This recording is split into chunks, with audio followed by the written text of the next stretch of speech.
Good evening, everybody. Hope I'm audible.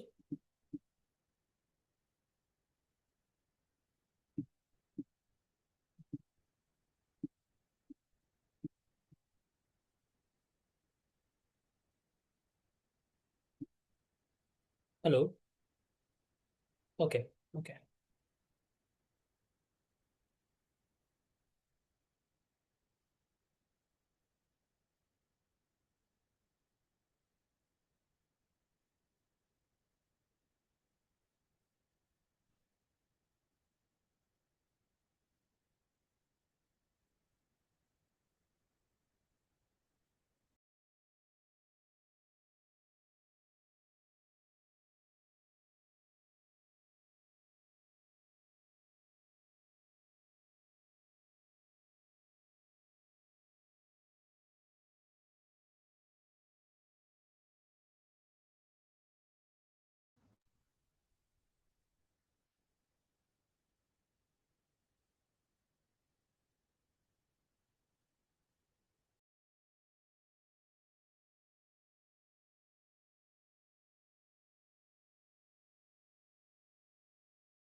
All right. I think we can start the class. Just let me know if my screen is visible to you. It should be, but just give me a confirmation. Yes, Sachin, we can say. Okay. All right. So let's just revise, in maybe not more than 1 or 2 minutes. So let me give you the revision what we have done in yesterday's class, and then we will continue from there itself. So we started with this question how LLM works and the definition of LLM. Remember, we have seen an analogy of simple linear regression, that how we can represent a simple mathematical equation like y equals to mx plus c if you want to predict one variable, and if you have one predictor variable, so you can represent that with y equals to mx plus c. Similarly, if you have more number of parameters and then you want to do some kind of prediction, so in that case it will go as a uh, multiple linear regression, where equation can be represented by this. Okay, where x1 x2 x3 are your input features, and m1 m2 m3 are your parameters, or you can say weights, where c is also one of your weight. And then finally we understood, okay, that how we can represent LLM with the help of this equation, y next equals to f of x1 x2 x3 xn, right? And then we started with this, that okay, we understood, okay, how we can represent the LLM, but the big question is how how do we train an LLM, right? Because we don't have a data to train the LLM. For example, when it comes to machine learning, you can have the data like number of hours of studies and marks, which is also called as supervised label data. But when it comes to large language model, we don't have this kind of data already exist, right? So we ask this question, how do we teach an LLM so that it can start understanding the language? It can be any language. So then we started with that internet is the biggest source of data. So why not to use the internet itself? And then we have taken an example of GPT-3 where 3 trillion words were scraped, okay, crawl and scraped. Then it got cleaned. We splitted that entire sentences into words. And then there is a CLM algorithm, causal language modeling, who does the auto labeling for us, right? So that we will be getting the data in this particular format. If you remember, the is going to be the input, cat is going to be the output for first row. And that's what we have represented over here as well, where we can just say call it as a previous token and next token, right? So this is input, this is output, this is another input, this is output. and so on and so forth. The sentences will keep on growing, and you will be able to just predict the next token. That's what LLM does actually. And that's why we were able to say that we were also representing the LLM with this particular equation, that LLM is nothing but what? It's just a, you know, probability engine which will do the next word prediction for us given all the previous words, right? Why is that so? Because we are training the LLM in that way only, so that it will only going to produce one word at a time given all the previous words. Okay, so let's continue from here. And we have, yeah, by the way, we have also seen how we can convert this tokens into something called as token IDs. And we have also seen there is a difference between word and token, right? Different model uses different token IDs, but behind the scene, they are using this tokenizer in order to convert their words into tokens. And also, then we started with, now once we have this entire training data ready with us, which architecture we are going to use in order to basically train the LLM. And we realized that all the previous algorithms like RNNs, LSTMs, they were very, you can say, sequential in nature. And we need something very parallel, which can be super fast, so that we will be able to train a giant LLM and we will be able to understand the language very thoroughly. And hence, in 2017, Google has introduced this paper called as Attention is All You Need, where we have this transformer block. And we have also understood in the transformer block, we have two sub blocks. One is encoder, another is decoder. And the original paper suggests they have used 6 such encoder layer and 6 such decoder layer. And what is the work of the encoder? It's basically generating the contextually rich embeddings, and the work of the decoder is to understand this contextually rich embeddings and producing one token at a time, or you can say generating one token at a time. So till here we have done the discussion. And now let's continue from here itself. So in today's class, what we are going to do, we are going to understand this encoder and decoder block fully. So we first of all, we will start with this encoder block, okay? Now, of course, the part I'm going to explain you, it's not going to be very, you can say, mathematical heavy, because there is a lot of operations are going on, but we don't need to really worry about it, how exactly it happens behind the scene.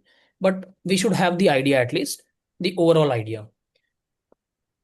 So you see this particular input, okay? Let me also turn on my camera if required. Yeah.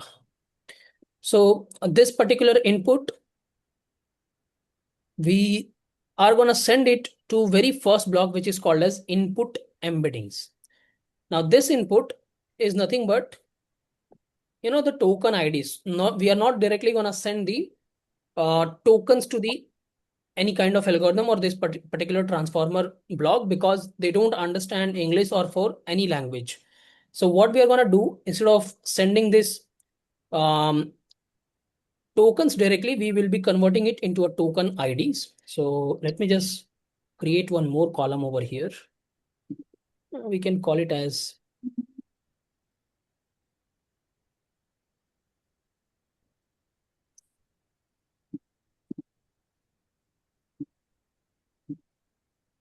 input token IDs.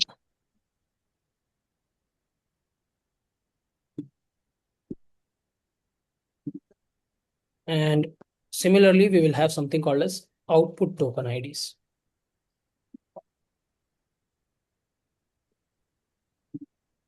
Okay.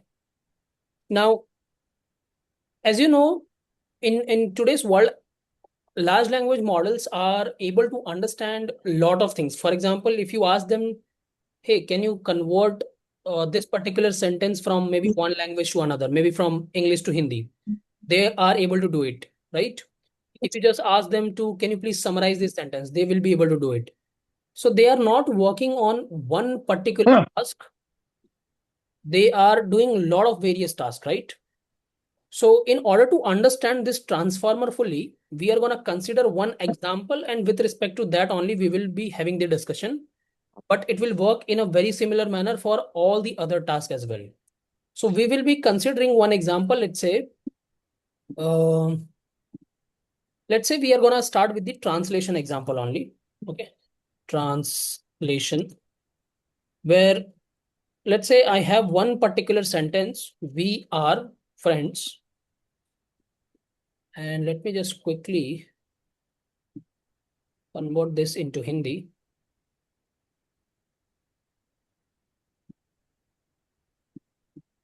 Okay, हम दोस्त हैं.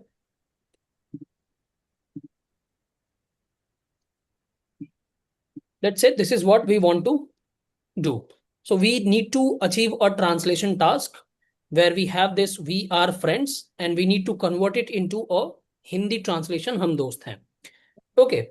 Now you might ask, okay, why we are taking translation? You can take any task, okay? But this is the most, you can say, difficult task. And if you understand the transformer on this, you will be able to understand on any task. Okay, it's basically going to work on a very similar basis. So that's why we are considering this one. Now, even for translation, the process will remain same. If you have remember what we are doing, we are crawling the data set, but currently you have seen we are only seen that English datasets are crawled. But when we go for the translation task, researchers, what they have done, they have crawled the English dataset as well as its corresponding, you can say, Hindi translation as well. Okay. So your data set will look something like this, where let's say if we go for this particular sentence, let me just create one more column over here. And here, let me just write it as original sentence.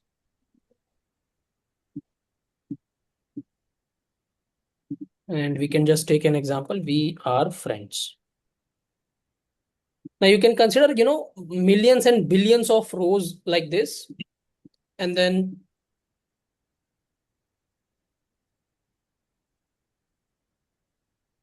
its translation also. Let's put it over here.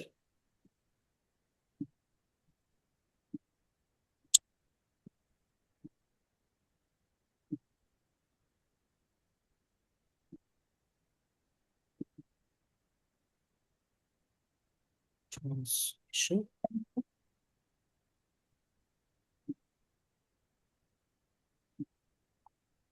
Okay, हम दोस्त हैं.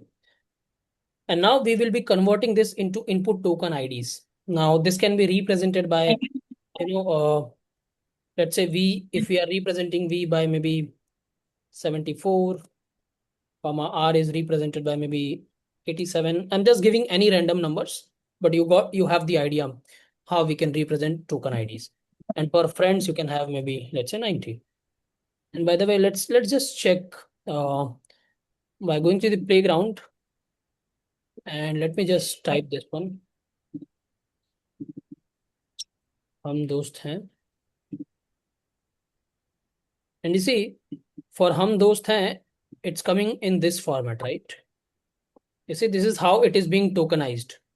You see, so Hindi is tokenized in a very different manner the way English is tokenized. So for that, you may have like token IDs, which is looking like this. Okay. So it totally depends upon the language to language. Now, just for simplicity, I will be writing some kind of tokens over here as well. Maybe this can be 91, 94, 92, dot. Okay, so we have this particular setup, and now you can consider you have millions and billions of rows. Okay, and now what we are doing, we are starting the training of the transformer. Okay, listen me very carefully. Now we are starting the training of the transformer. So first of all, what will happen? Your first row from your data, okay, this particular first row from your data, this will be picked up and we are going to send this data over here in the input. And since this is the original sentence and this is the translation of that particular sentence, hum dost hain, we need to take this data as well, and this data will go from here. Okay, you see, it is written output and then shifted right. So this part is, you already know, it's a encoder. So in the encoder we are sending the English sentence, and at the decoder we are sending the Hindi sentence. Both are parallelly. Okay, both are parallelly. Now first of all, we are going to understand this whole encoder block, and then we will come to decoder block so that the discussion will become easy. Otherwise, if we go ahead with both of them parallelly, you won't be able to understand, okay, what is going on in this particular entire architecture.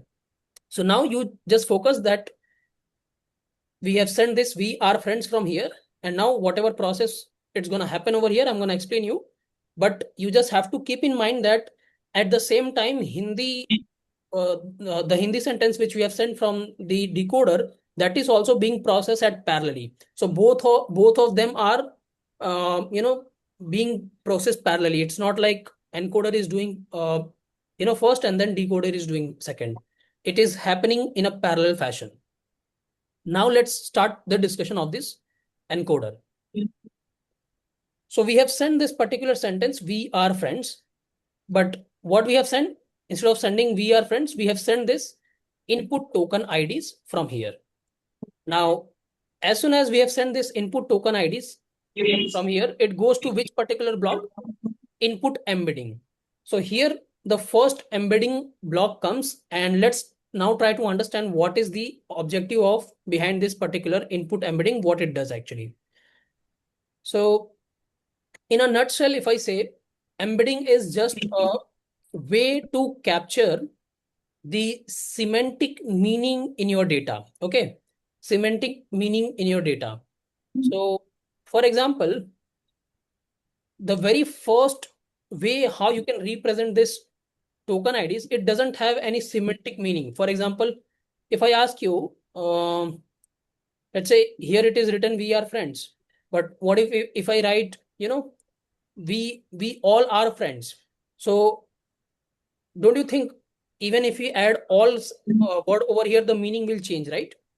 So in order to understand this sentence, this token IDs doesn't have that particular meaning. They are just a number. And with this number, we are not able to understand this sentence very semantically, right? For example, let's say someone is saying we are friends.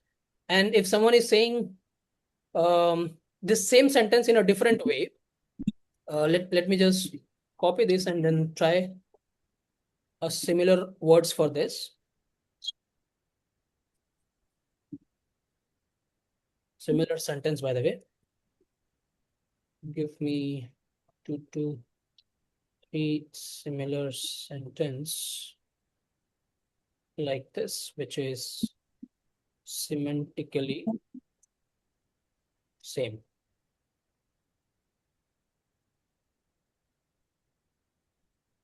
Okay, so you see, it is giving you and I are friends. We are good friends. We are buddies. If you say the same sentence in a different way, even though words are a little bit changed, but semantically they are same. Okay, and that's what any language has. Any language has something called as semantic meaning. And by just representing this entire sentence in this particular token IDs, we are not capturing those semantic meanings. And hence, there is a requirement of this particular block called as embedding block, with the help of which we will be able to address this, or you can say capture this semantic meaning of the data. So how this works actually? Now, the very first semantic, you can say, the way we will be able to convert it basically is something called as one hot encoding. One hot encoding.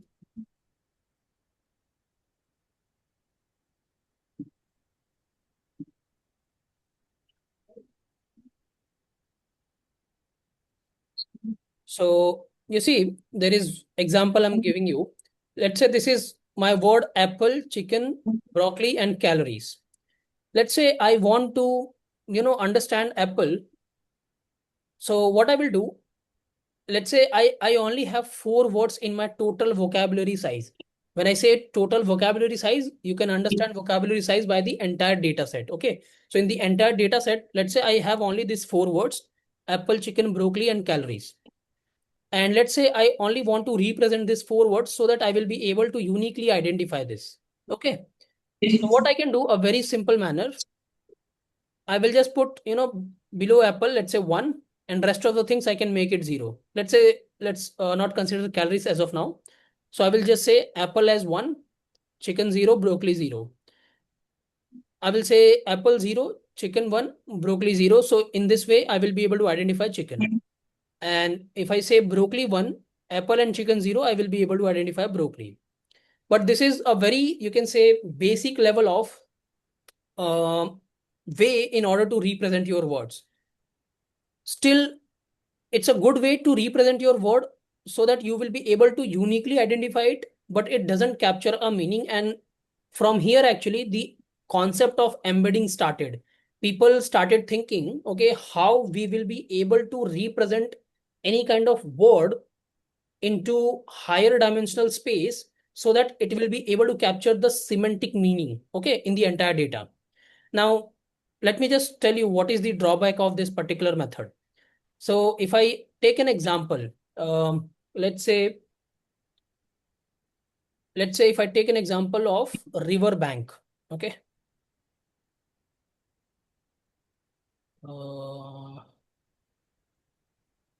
or let's take another example. Maybe if I say a sentence, Apple is a good product, and in the next sentence, if I write a very famous quote like an apple a day keeps the doctor away, okay,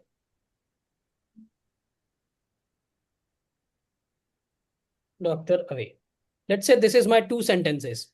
Now, if I go with this particular method, okay, one hot encoding method,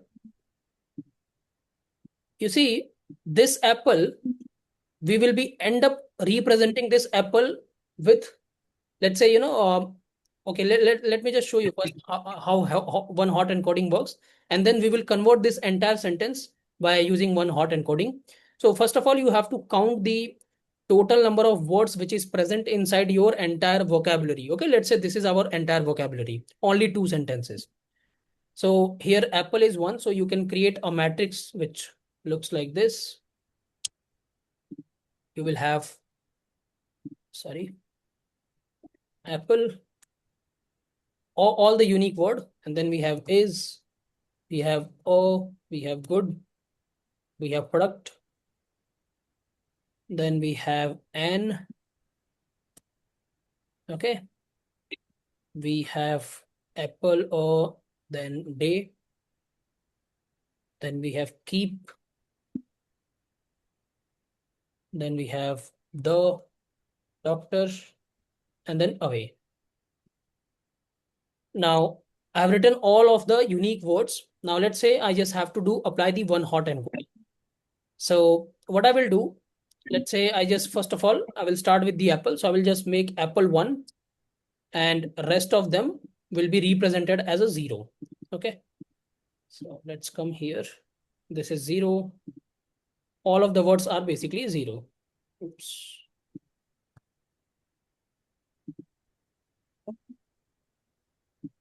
Okay. Now I'm not going to write it. You can understand it. And we can say that this is going to be a one vector. Okay. When we represent this kind of bigger word in a form of list, we call it as a vector representation of this word. Okay.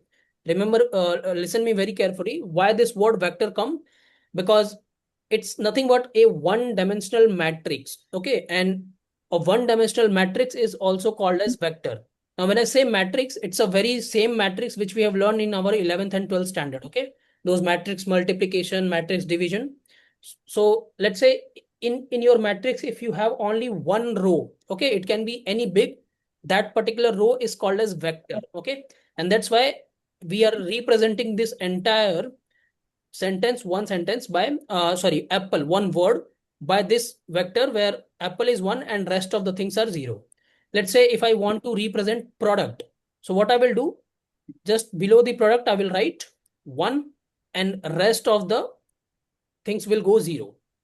Okay. Now similarly you can represent all each and every word. Now when it comes to sentence, this apple is a good product and an apple a day keeps the doctor away. Don't you think for the this apple and this apple, they both are different word. Here we are talking about which apple? It's a company, right? We are talking about an company, apple company. But here we are actually talking about the fruit. Okay, fruit apple. But for both of the apple, we are giving a same kind of, you can say, uh, vector representation, right? Or you can say we are representing the both the apple with the same vector. And since we are doing it with the help of one hot encoding, it doesn't capture any semantic meaning, because you see semantic meaning for this apple and this apple both are different. I hope this is making sense, right? And hence we require a, not a very dumb embedding. We require something called as very smart embedding. And by the way, from here you just have to remember that vectors. Let me just mute everybody. वो अपने घर में paint कर रहे हैं, दोनों बाप बेटे मिलके। तो वो भी यही बोल रहे थे कि जो वो रहता है ना, रबर निकाल के पेंटिंग करते हैं, गंदा हो जाने की कोई चिपकता नहीं है इस पे, जो इन दोनों में रहता है, गंदा नहीं होता है। तो सबसे पहले एक कुर्सी को क्लीन करना है, उसको clean.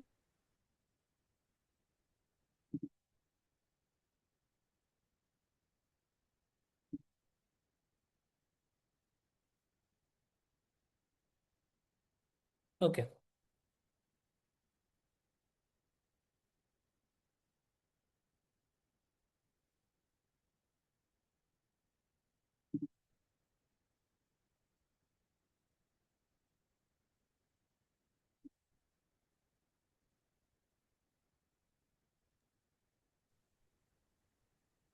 Sachin, in those sentences, what if you have any special characters, will that also be considered? Will that also be considered as what? Like uh, we are naming this as 100, like it's a Mm-hmm. unique value, right? Yeah, if you have the special character, that is also coming to it here. Yes. Okay. Yeah. Okay, let's continue. I hope everything is good now. Okay. Sachin, sorry to interrupt. So Mhm. suppose in this prompt, if you uploaded a documentation and which you have wild characters, so Mhm. that time it will accumulate much more like a prompt. I mean, the tokens will take much more. So Mhm. in case of that, how do we need to avoid those things of wild characters? Manually, we can't remove it out because it's what I saw from the organization, which we have a lot of 1 millions of pages of documents. So these things it is there. So how Mhm. we need to integrate in that way? How- I mean, does that relate you to right now what I'm teaching? Because I think that's a totally separate topic. We can, I think, yeah. So once we'll understand the LLM, once I think your concern is more related to, let's say, if you have a real world document, so how we will be able to remove those wild characters, Yes, right? yes, So yes. I think that when we start the lang chain and when we start implementing after understanding this entire thing, at Okay. that point of time, yeah, I will tackle that question. Okay, Okay. okay, sure. Okay. Sorry to deviate the topic. No, no problem. It is more related to implementation part. Right now we are understanding the basics of LLM, so Okay, sure. don't worry about it. Yeah, Yeah. you will see here we will be able to parse a lot of big PDFs and you will be able to receive a very good accuracy on that. So don't worry about it. All right, let's continue now. So yeah, I was talking about one hot encoding, and now you understood that this apple and this apple will have the very similar kind of vector. And now you have to remember that vectors are also called as embeddings. Okay, and that's why in this paper they are using this word called as input embedding. Okay, now we'll come to that. But now first of all, we understood that one hot encoding is not a very good idea to represent the words into the vector format or embedding format, because it is not capturing the semantic meaning of the data. So what's next? So, you will be surprised that from last 50 years, people are and researchers are doing, a lot of research in this area. They are looking for, a lot of different ideas. So let me just give you a glimpse of it, what has been used earlier, and then, what we have now, right now, which we call it as a state of the art embeddings. Okay. So let me just show you. After one hot encoding, we have something called as, this came into the picture, something called as this, uh, this label encoding, which is also present over here. Now, how does it work? You don't have to worry about it, but this is another method, and that is also doesn't capture any semantic meaning. After that, researchers came up with the idea of something called as this TF-IDF vectorizer. This is another technique, and again, this is available, directly available. You don't have to code it. It is available in this scikit-learn library. It's a algorithm, by the way. TF-IDF is an algorithm. So this is another way of converting your basically words into vectors. But this is also not capturing any kind of semantic meaning. This is little bit, you can say, a very comprehensive and a kind of complex algorithm, but it that is also doesn't capture any semantic meaning. Then after TF-IDF, we came to something called as this word to vec. Okay. So it's a machine learning algorithm. You don't have to really worry about, and it works on something called as a skip grams and CBOR technique, continuous bag of words. But this is also not a very true representation of, you can say, word embeddings. And by the way, I think someone has written me in the comment, can you take a popular example of queen, king, man, woman? So actually from this algorithm, word to vec, we were able to little bit, able to understand. Guys, please be muted. Why you are unmuting? I don't understand this. It's disturbing all the class. Okay. If you have questions, I will give you the chance, but please be muted. Okay. All right. Now, when word to vec came into the picture, so from there we will be able to, you can say, start capturing the little bit of, meaning of the, or you can say semantic meaning of the words.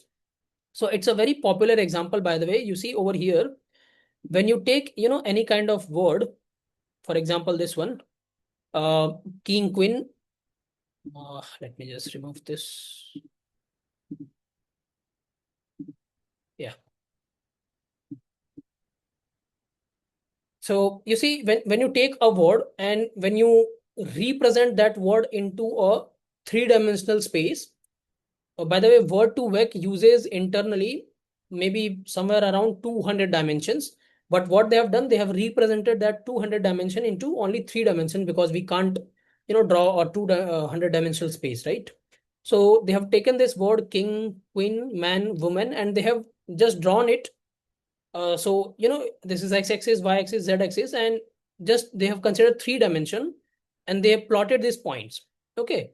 And what they have observed, that the words which are similar to each other, for example, king and queen are similar to each other. So they will start coming, near into the higher dimensional space when they when they plot man and woman. So that is also start coming, very closer to each other. For example, if you take another word, let's say apple. So apple is, you can imagine that apple is having what kind of dimensionality. So, apple is not a man, not a woman, not a king, not a queen, right? It's a fruit. So it has one particular dimension. Okay. So that's where this term comes, dimension. It has lot of dimension. So apple is a fruit. So it might be coming somewhere here or here or here. We don't know. Okay. If you just take any kind of, technique like word to vec, and then there are several other techniques which I'm going to talk about. In that particular technique, if you take that word embedding and then try to plot it, you will be able to realize, okay, where it is coming into the higher dimensional space. So let's say currently apple is coming over here now. Now, then this is one dimension, that apple is a fruit. Second dimension can be who eats the apple. I mean, king also eats the apple, queen also eats the apple, man, woman, all eats the apple, right? So it is making some kind of, you can say, semantic meaning to all of these words. Now, word embeddings, like this kind of techniques, they don't explain this kind of dimension, that which dimension it is, whether it's a property of fruit, or if someone is eating eating the apple. This doesn't tell this kind of dimensions or properties. They only, you know you can say, take the words and then try to plot it into a higher dimensional space with the help of numbers. But as a human, we try to give this dimension by our own. We understand, okay, that king can be related to queen, because if you remove, maybe from king, if you remove man property, it will become queen, right? So we try to do those kind of mathematics. And even when you do this kind of mathematics on these kind of words, they holds true. And that's why, from a human perspective, we started giving them dimensions, okay, that this can be the dimension or that can be dimension. But these embedding techniques which we are currently seeing, they don't tell us, okay, that I'm giving you, this particular king is showing this kind of dimension. From human perspective, we are seeing that, okay, these are different kind of dimension this word is carrying. Okay. So extending this idea only, fast forward, like after this, word to web, we got another technique, that is glove. Glove is another technique. Now, from here, word to vec and glove, what happened? Since these are machine learning techniques, so how these are basically built, people, started taking a lot of words, and then they started applying machine learning on it, so that they will be able to capture the, you can say, semantic meaning of that data. And hence these enhancements keep on happening. But finally, something came into the picture, that is called as this very famous uh, embedding model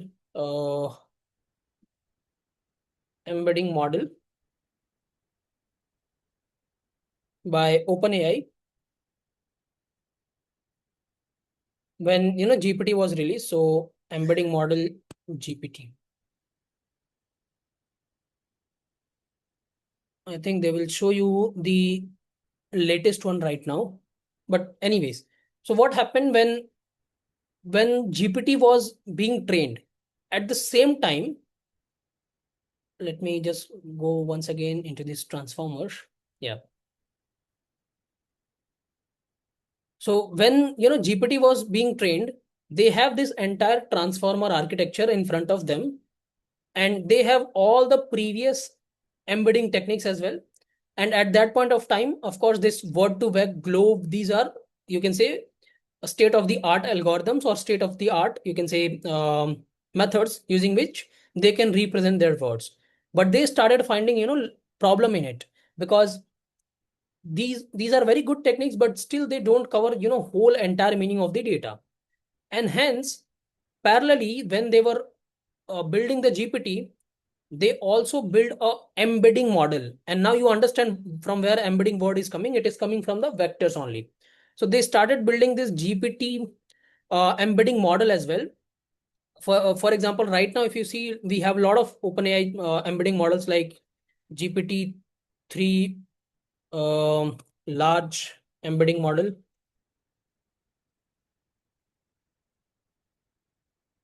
Yeah, you see this text embedding 3. This is nothing but it's a embedding model. But at that point of time, when GPT-1 was being trained, that at that time we don't have this text embedding 3 large model. At that time we have GPT-1 embedding model. So in parallel to this particular, you can say, GPT, they started training a embedding model also. And the reason they did it, because they want their GPT model to be very, you can say, uh, semantic rich in meaning, so that they will be able to build this entire architecture on a SOTA level, state of the art level. So that's why they build another embedding model by their own. Okay. And now, fast forward, we have something called as this kind of embedding models like text embedding 3. And then we also have something called as, let me show you, Gemini embedding model 2. Okay, this is from Google DeepMind. And by the way, this is state of the art embedding model. So how this embedding model works, you send text into it, and what they will produce a bunch of numbers for you. And what that bunch of numbers tells you, that bunch of number tells you the semantic meaning of that particular text which you are feeding.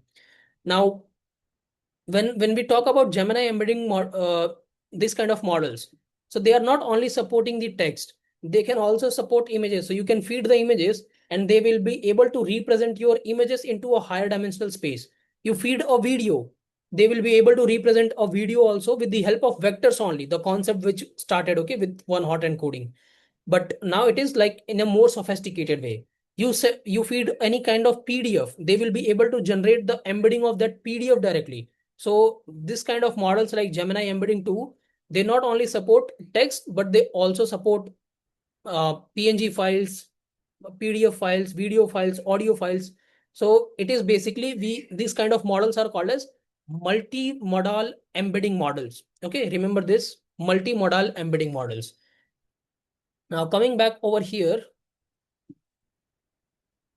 So when this in the original paper 2017, they didn't use any kind of multimodal embedding model. They were using the text embedding model. So when I say text embedding model, meaning these kind of embedding model will take input as a text and they will be able to produce bunch of numbers for you, where those numbers will tell us the semantic meaning of for those particular text which you are sending to them. That's why these are called as text embedding model. If the embedding model supports lot of modals of the data, for example, images, videos, audios, then these are called as multimodal embedding models because they are supporting different multimedia as an input. Okay. All right. So I hope this is clear now, like what is input embedding. So we are going to send this token IDs here, and output of this token IDs, we will be getting some kind of embedding model, some kind of numbers, okay, which will be representation of that same tokens. Now, in the original paper, they have used something called as 512 dimensional. Let me write it over here. 512 dimensional vector in order to represent what? In order to represent only one word. And now in a real life, if you talk about, for example, let's talk about this text embedding 3 large. So you can represent your one word with the help of, or maybe one input with the help of maybe 3062 dimensional vector. Okay. Or if you talk about this Gemini embedding 2, so it supports it supports a lot of, you can say, output vector dimension. It can give you maybe 200 dimensional vector, maybe 300 dimensional vector, or even maybe 600 dimensional vector. So a lot of you can basically tweak it. The output of the vector, what kind of length you want, you can tweak it. So the question arises that how much dimension is good enough to capture all the meaning of the data. So sometimes you have to do little bit experiment, but in general, let's say if you are considering maybe a whole page in order to convert it into embedding, in that case, you can just take it somewhere around, maybe 1000 dimensional vector. But in the original paper of Transformer, they have used 512 dimensional vector. And with the help of that, they were representing this entire input. Okay, now let me do one thing. Let me start one.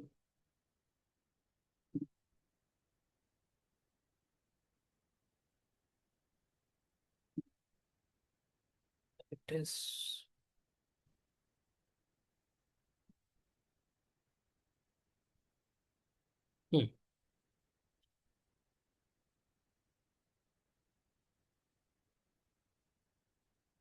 So now what I have done, in order to just make it a little bit in a more visual format, you see, I have taken encoder block number 1, encoder block 2, 3, 4, 5, 6, because the original paper has the 6 encoder blocks.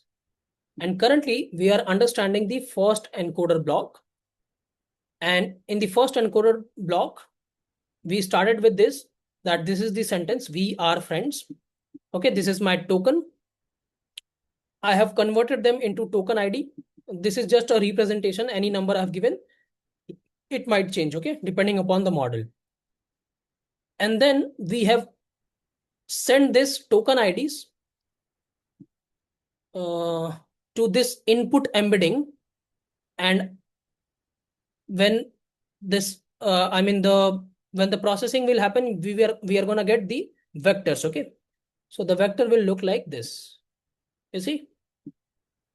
Now here, in just to understand you, I'm just considering the 4-dimensional vector. In the original paper, they have used 512-dimensional vector, meaning currently you see I'm representing this 42 by these numbers. And you see these are very small numbers, 0.82 minus 0.45, 0.12, 0.91. So it's just going to be, the number is going to range between 0 to 1 because we have, of course, normalized it. And how the embedding model works, that's a separate topic. We don't have to understand it. But you can consider that when it comes to 512 dimensional vector, you will just get 512 numbers and one row. Okay. So this is my initial word embedding vector. And for each and every word, this is being calculated. Okay. So when our token IDs goes into this, the input embedding block will give me this kind of vectors. Okay. Which I'm representing over here. Any doubts, anybody so far? Any question?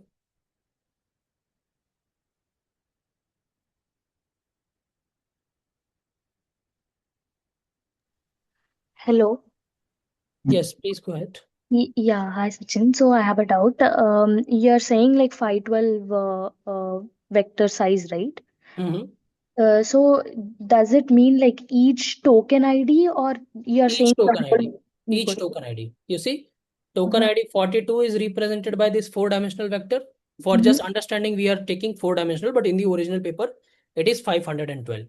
Similarly, 105 is also represented by different four, you can say, word embedding or vectors. Similarly, for friends, this is also represented by the another 4 set of vectors, right? Mhm. So each and every token ID is represented by 512 dimensional vector. Okay. Yeah. Mhm. Anybody has any question? Hi Sachin. Yes, please go ahead. Yeah, so basically, like when we talk about number of, dimensions, so Mhm. the intent to go through the dimensions because every model has one capacity, like few has 512, few has 300, like that. So the Correct. intent of this dimension to meet the semantic similarities, right? Correct. You are right. Okay, Correct. all right. Yeah, thank you. So it's not like, let's say, but yeah, that's remind a very good point to me. So let's say if I increase the number of dimension, let's say if I take 1,000, 3,000, or maybe 10,000 dimension, that doesn't mean it's gonna capture even more semantic meaning. Uh, So see, Yeah, we have when to I find say the sweet spot. exactly, Do the exactly, experimentation and find the sweet spot. Yeah. correct, exactly, and also two more points over there. So let's say, see, when I say, the semantic meaning means what? It always comes with context, right? So for example, let's say I have only one page vocabulary size. Okay, let's say we don't know English anything, and let's say we as a human understand only one page. There is a one page in the entire world, and we only understand that one page, and we also talked in that one page only. Okay, let's say some 500 words are written on that one page, and as a human being we only exchange our thoughts with those 500 words only. Now if the 500 words are there, then you see embedding cannot exceed 500, more than 500, because in the world 500 words only exist. So it always going to be contextual. For example, now let's say in the entire world for English, we can have 3 trillion words or maybe 400, I don't know how many words, but it's not like we are going to represent those, the embedding by those many number of words. One is, of course, it's going to increase your, you can say, compute. So you will end up computing these word embeddings only. You will not, able to capture the semantic meaning, but you will be able to capture the semantic meaning through the whole world, actually. The whole, you can say, English language only. So that is one thing. And second is, it's of course it's gonna increase the compute cost. It's not very easy to, just come up with these numbers. So it's going to increase the compute, and hence we need a very sweet spot, as stated by you. So that's why, these people are going with this 512, 300. Some people goes with 900, 3,000. So they generally, try to keep it less than 5,000. I mean, less than 4,000 or 5,000 only. I haven't seen any embedding model whose dimension is more than 3,500. So we generally try to keep it less only.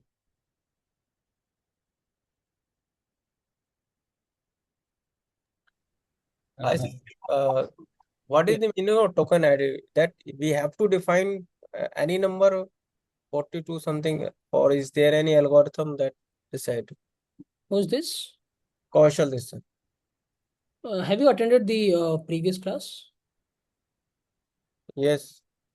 So don't you think we have discussed like how these token IDs are defined? There is no such algorithm. For example, I am a OpenAI. I can assign any random IDs to my tokens. Let's say you are a Anthropic. You can assign any token IDs to your basically words. So it depends upon different organization how they are assigning token IDs, and that we have seen through this playground also by changing the models. For example, if you go and see for Claude, the token IDs are different. You see, for this particular sentence, the token IDs is this one, and if you change it to maybe let's say Grok, you will realize the token IDs, you see, got changed. So different company uses different token IDs, and there is no universal algorithm for it. All right. Thank you. So Sachin, just one question from my side, related to token ID only. You said that each word each word acts as a token ID, right? Correct. We give some ID there, right? But in each language we have many words, right? And if you uh, see multiple languages, then just imagine how many words we gonna have it, right? Isn't I mean, wasn't it difficult for this LLM architecture to have these many token ID to assign to each word? It is difficult. It is difficult, but let's say, okay, how many languages are there in the world? Just any rough number. Can you give me? Uh, More than 1,000, I guess. Okay. Let's say let's take 1,000 number. Okay. Yeah. Now, how many languages does GPT support? Uh, uh, Maybe hardly 10 languages. okay, yeah. So they have not scraped the data for all the 1,000 languages. Maybe hardly 10 languages. Okay. So we have limitation on the different languages. One model can't do each and everything. That's the limitation. If you think I just go ahead and scrape all the 1,000, 2,000 languages data and train one single model, I mean, these big giants could have done that earlier. So that's not possible at all. That's why they have not done it. It's You see, just to train one single model and release it, it's costing them millions of dollars. Can you imagine? Sometimes even a small country GDP cannot reach to those kind of money. I'm talking a small country, not a big country. It's a that massive process actually. Okay. So each token ID has some vector, right? Embedding vector. That means that we are giving some semantic definition to that word, right? Semantic meaning, correct. Semantic meaning to that word. Correct. So uh, uh, like in order to calculate this embedding vector, uh, uh, we have said, in this class only, we have multiple algorithm, embedding algorithm through which we can calculate it, right? So like, at the beginning of the at the beginning, when we define this particular algorithm, I'm going to use it. Then at that point of time, we define, okay, let's have these many dimension for calculating the this thing, embedding vector for that particular token ID. This is how we do it here. Yeah. Initially, it has to be defined that how many dimension we are gonna represent this word. So yeah, that is considered initially. Okay. Yeah. Yeah. But Just adding how up, how the embedding model works, we really don't care about it because that's unnecessary and it's gonna just overkill this class. So that's why I didn't include it. Yeah, please go ahead. yeah, hi Sachin. So just adding up one last question to this embeddings, like just maybe 5 minutes ago, you were discussing with someone that these number of dimensions are based on some similarity, something you said. Yeah, I this I number of don't dimensions. understand that particular thing. Can you please give me a I was brief on saying that? this number of dimensions. I was saying number of dimension in the embedding vector depend upon the which kind of model you are training. So for example, let's say if you are training a very huge model, for example, you have heard about this grok model from this guy, what was his name, let me just search, Elon Musk. Elon So Musk. yeah, so he has used a very they have trained a very huge model. So over there they have used this embedding model size is also very big, somewhere around 4,000 or 5,000 kind of embedding dimension. But when you talk about, let's say, GPT-2 model, which is now not being used in the industry because it's not that good. But let me just search and show you GPT-2 embedding model size or model dimension.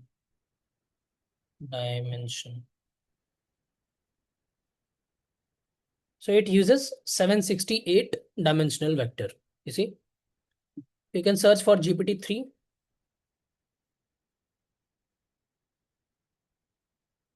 It uses, 12,288 dimension of embedding. So lot of things are there. You see, it is ranging from 1024 to 12,288 dimension. So different kind of, you can say, embedding model uses different dimensions. And how they decide it is basically how much huge amount of data they have and how they are basically going to process it. So it totally based upon experiments. They are coming with the dimension numbers. That One answers more the quick question. question here, Sachin. When you say apple, okay, Hmm. then apple has two meaning. One is company and another one is fruit.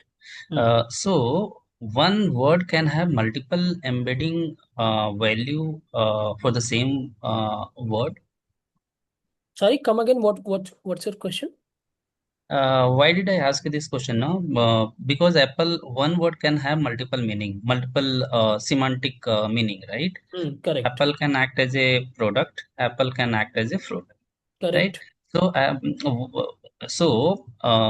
in terms of, vector embedding vector value, both apple should have a different value. Then only, LLM can understand, okay, this apple is different from the another apple, right? Correct. So one word can have multiple embedding vector value. Provided the context, right? For example, if you use apple alone, then there is no context associated with it, right? But when it comes to context only, then, for example, this apple is coming with this line that is a good product, then only you are able to understand that this apple we are talking about, it's a name of the company and it's not a fruit apple. And when we say this, an apple a day keeps the doctor away, then we are able to understand, okay, it's a phrase where apple is used as a fruit, right? If you are eating a apple, then we don't have to go to the doctor. So when a word, when it comes to context, then only it will be able to get the um, actually semantic meaning. By the way, it's called as contextual meaning, where we are going to talk it about it further, but it's always require a context in order to distinguish it. I hope you got the answer.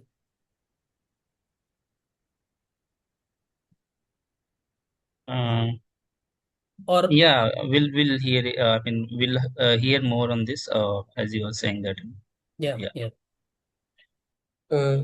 Sachin, I have one question. Can we take this question now or in Q&A session? I mean, what's your question depends upon that. Can you just go to your previous screen? Yep. This one, right? Yeah, this one. Hmm. So each word is having a unique token ID, right? So when it is having a unique token ID, why do we need to represent this into like 512 dimension? So that's what I was explaining you. Just by this token IDs, you won't be able to capture the semantic meaning, right? For example, if you have a apple over here, so and the same apple, like when it comes to a different context, they will have the same kind of token IDs, right? Because apple is having the same token ID. So you see, currently we are having we are friends. This is just a one token you are seeing. But let's say if this sentence will keep on increasing, right? For example, you can have word embedding for the entire paragraph as well, entire sentence as well. It's not like you will only be able to see this thing, we are friends only, right? Yes. Let me just go here and You mean to you say see, this is our first sentence which we are sending um to our basically this your input transformer. transform Similarly, this is going to be billions of rows, right? It's just one row we are doing the discussion. But when you go for the billions of rows, your sentences will keep on increasing, right? And when we have to represent those things, so just with token IDs we won't be able to capture the semantic meaning, and hence it is required to represent them with the semantic rich of words, not just a token ID. semantic meaning like in your earlier example we have taken apple, right? So apple might Correct. be a product and it might be a fruit. Correct. So that is the reason we are just Yes. differentiating those dimensions. Yes. Yes. Okay. Clarified. Thanks Sachin. Yeah. No problem.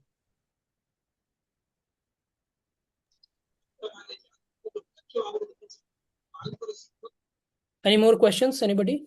I can see one hand raised from. Yeah, Sachin. It might be the dumb question, but I understand that embeddings those are for it is presenting the semantic meaning of the text or the word. But I don't understand the use of the token ID actually. Why we have token ID? Because if you don't have token ID, then you cannot directly take this and then you will be able to give the meaning. First of all, you need some numeric representation because the data which we are going to send it, you need to represent them into some kind of numeric representation, and then only you can go for the token IDs. What that numeric representation? Is it the vectors only? This is the numeric representation is just a numbers given to each and every token, a unique word. Okay. So, and this is also helpful when you are going to do the generation, right? For example, let's say when you ask your GPT, can you translate this we are friends into Hindi? So GPT will gonna produce for you hum dost hain, but internally it doesn't see hum dost hain. It will gonna produce some kind of IDs for you. Is it vocabulary, corpus vocabulary? No, corpus vocabulary is a different thing. You see, for example, let's say for hum, the token ID is let's say it's 91.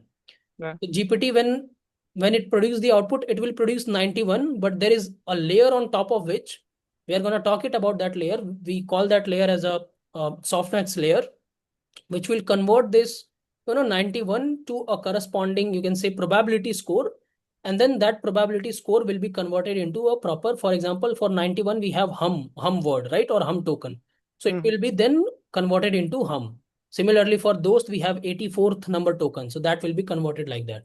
So hence you will require some unique numbers associated with each and every token.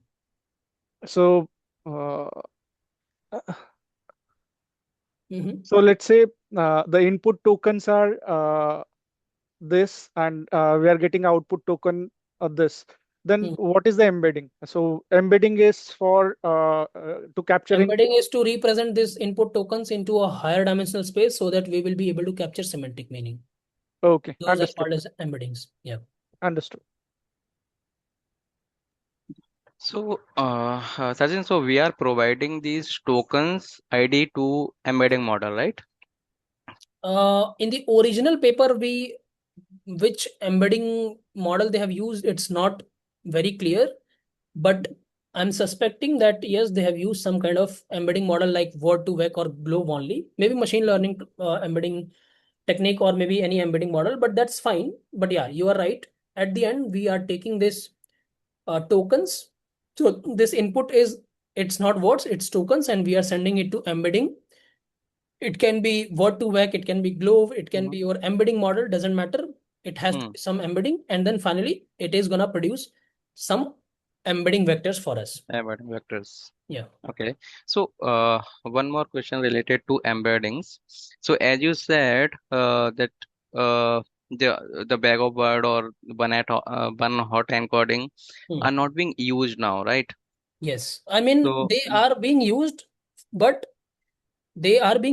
for a simple task. For example, they are being used into machine learning problem statements, but they are not used into the generative AI. For example, if you have a need to convert big sentences into embeddings, so in that case you have to only use this embedding model, because they capture semantic meaning very well. But yeah, let's say in the whole vocabulary, let's say you have a 5 words. Do you think word embedding is embedding model is required? You can represent not it by required. one hot encoding also, right? Right, So in right. the machine learning domain, they are still used, okay? And but yeah, when it comes to Gen AI over there, they are not being used. Yeah. Mm-hmm. Yes. So, which technique is being used behind the embeddings models or algorithm which OpenAI has created or Anthropic has created? OpenAI has created multiple embedding model. They have created, you see this, I was showing you text embedding 3 large. This is their like one of the embedding model. Similarly, Correct. they have text embedding 3 small as well. Let me just check. Text embedding 3 small. Text embedding 3 small. Yeah, you see, they have text embedding 3 small, and the embedding size is okay. So the model name is text embedding ADA 002, and the size is 1536 dimension. Similarly, Right. you can talk about Amazon. Amazon have their embedding models like Amazon Titan, Amazon Nova. You talk about maybe like Google, so they have Gemini embedding model 1, Gemini embedding model 2, and right now by far I have found Gemini embedding model 2 is the state of the art embedding model, um, because they capture the images, videos, audios, everything, and they will be able to represent them in a higher dimensional space, and they are able to capture the semantic meaning very well. Right. So, one more question. So, which exactly technique is being used in those embedding models to convert token ID into the In the in multidimensional the array? in the 2000 research paper, are you asking? No, currently. So it's not like which one is used. It's like it's totally like a lot of companies has created these embedding models, and now Right. it's up to us, to a developer. For example, let's say you are only dealing with a very small data set. Let's say you have a PDF where only 3 to 4 pages are there, and there is no images in that PDF. There is no text in sorry, there is no tables in that PDF. Only textual data is there. So in that case, you can go for any kind of text embedding. So there are a lot of open source text embedding models are also there. So some of them are, let me show you, BGG. Okay, let me just search open source. BG. Yeah, BG some BGE embedding models.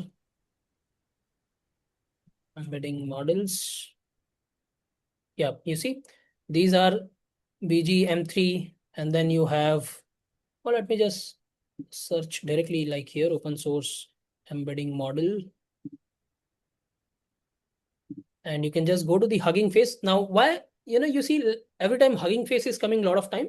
So Hugging Face, we are going to talk it about later. It's a very good library, by the way. So let me just go to the models, and models, I can search embedding.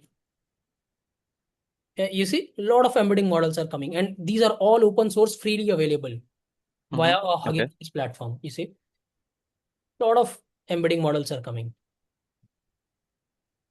Right. Yeah.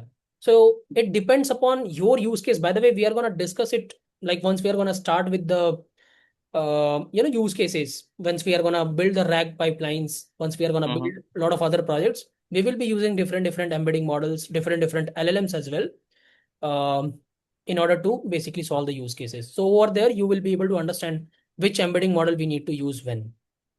Okay, sure. Thank you. Yeah, no Sachin, problem. just one more question. Mhm.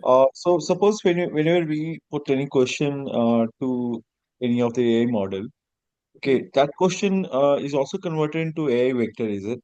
Correct, correct, correct. Into vector, is it? Yes, it is being converted. Yes. First of all, it is being converted into IDs, and then it will be converted into embeddings. So they don't understand you are sending English. They understand only the vectors, the numbers. That's it. And it finds the nearest embedding to that Yes. particular question, Yeah. and then The it whole gives. processing, we are going to understand how it happens. But you are right. Ultimately, it happens something like that only. Okay. Yeah. Any more questions? Anybody? Hey, hi, Sachin. Hey, Maybe Manan. one again basic question. So basically, what we have seen is that each model generates their own embedding. For example, when we say the tokens and everything, Correct. suppose I want to use, let's suppose open ChatGPT some different LLM model, but while sending the query, uh, automatically whatever text is there, right? The LLM itself convert those text into that first, those tokens, and then Yes. from those tokens, it converts to that embedding, and then it sends it. So Yes. therefore, each model is like, trained by itself. So therefore, uh, So that's how it works, right? let me just clarify this, but you are right. So what happens, whenever these LLMs are trained, by default, they train their embedding models as well. Okay. So what happened when you send your data to this, they got converted into embeddings only, because now the LLM have the capability to understand only embeddings, okay, only text, not the words. So when you send this, they internally have a block, embedding model block, which will convert the your query into embeddings, and then finally processing happens. What that processing is, we are going to talk it about, but that is where it starts actually. They don't see the words, I mean the English, Hindi, what we are sending. They don't understand that. Got it. Yeah. Hello, Sachin. I just want to ask, in terms of if you're doing with the numerical data, like in the banking sectors where most numbers are numbers and the rest, what is the process? Are we going to do some embedding, get the token ID and the rest? How does it work? Be it any kind of data, ultimately they are gonna be converted into embeddings. Any kind of data. Yeah. Okay, great. Sachin, in simple term, if I say dimensions in embedding vector, it means that the characteristic uh, in which we of that word. Yes. that word. Okay. Yeah. Basically, with the help of embedding, what we are trying to understand is basically this word is carrying what kind of meaning, what kind of attributes. Okay. For example, let's say there are words like, let's say MS Dhoni, and then you have a word Virat Kohli. Let's say these two words. Now, what kind of properties they have? So they both are cricketer, and like one is batsman, another is also batsman, but he's also a wicket keeper. So, but they both are batsmen and they are associated with cricket mostly, right? Yeah. Now, let's say if you take a third word, maybe let's say Lionel Messi. Now he is related to football more, right? So when you draw these words, when you like first convert them into embeddings, and when you try to plot them into a high dimensional space, you will realize automatically that Virat Kohli and MS Dhoni will be very near to each other. These two words will be near to each other, whereas Lionel Messi will be little far from them. But all of them three, what is common? They all are basically, you can say, into the sports, right? So when you take a sport word, they three will be like close to sports. So this is how basically embeddings try to capture the meaning, semantic meaning. And this is a very beautiful maths, this the researchers had basically developed. Yeah. Okay.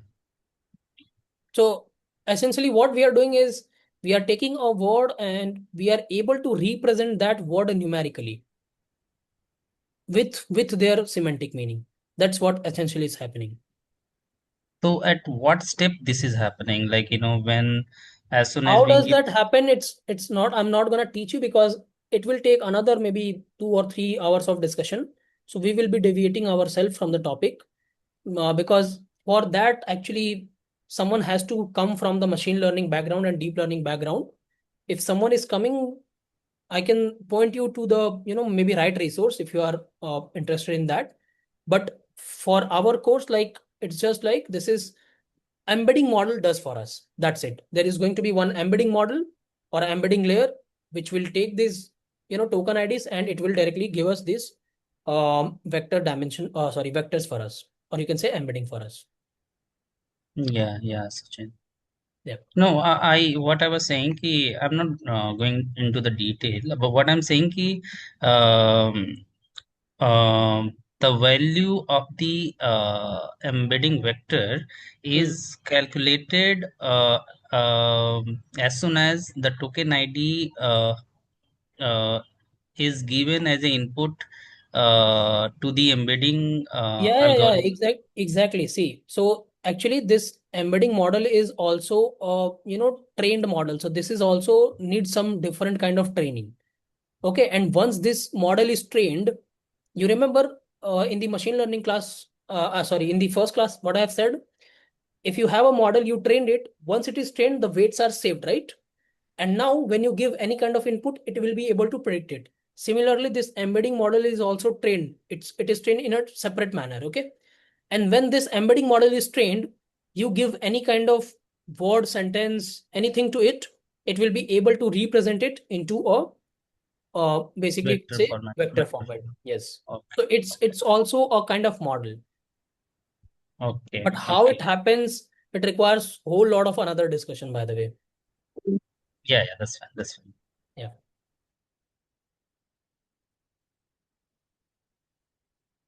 Any more questions, anybody? You see, I'm trying to make it very simple. And by the way, this same lecture which I'm teaching you, it is like a kind of PhD level lecture, because the teaching which you are seeing right now, I have learned from PhD guys. So this is not a very simple lecture, but I'm trying to make it very much clear to all of you, because if you understand this one now, going forward, you will be very easy with all the concept, because you will hear a lot of jargons and I don't want to be confused in the jargons. And that's why I'm clearing all of these terms. So there are like when I learn this thing, I have learned from, people from MITs. They are all PhDs. So this is kind of PhD level lecture. And even if you are able to understand 50-60% of it and all the terms are clear to you, my job will be done, because nobody is going to teach you these kind of things. Of course, if you follow some well-known figures like Andre Karpathy, who is like one of the person was working in the OpenAI, so they have, like, you can go to their YouTubes, they have explained this very well. But if you directly go and watch their videos, you won't be able to understand anything, because if you're not coming from machine learning background, deep learning background, it will just flow out of your mind. But yeah, if you are coming from that background, so you might be able to follow it. And that's why I'm keeping these lectures little long and kind of trying to explain you each and everything, so that going forward you won't have any issue. But trust me, this is a complex topic. It's not that easy topic. And even if you are like able to understand 50-60%, and at least all the terms are clear to you, job done. Because after that, we anyhow have to start with the lang chain lang graph, and that you will be for sure able to understand it.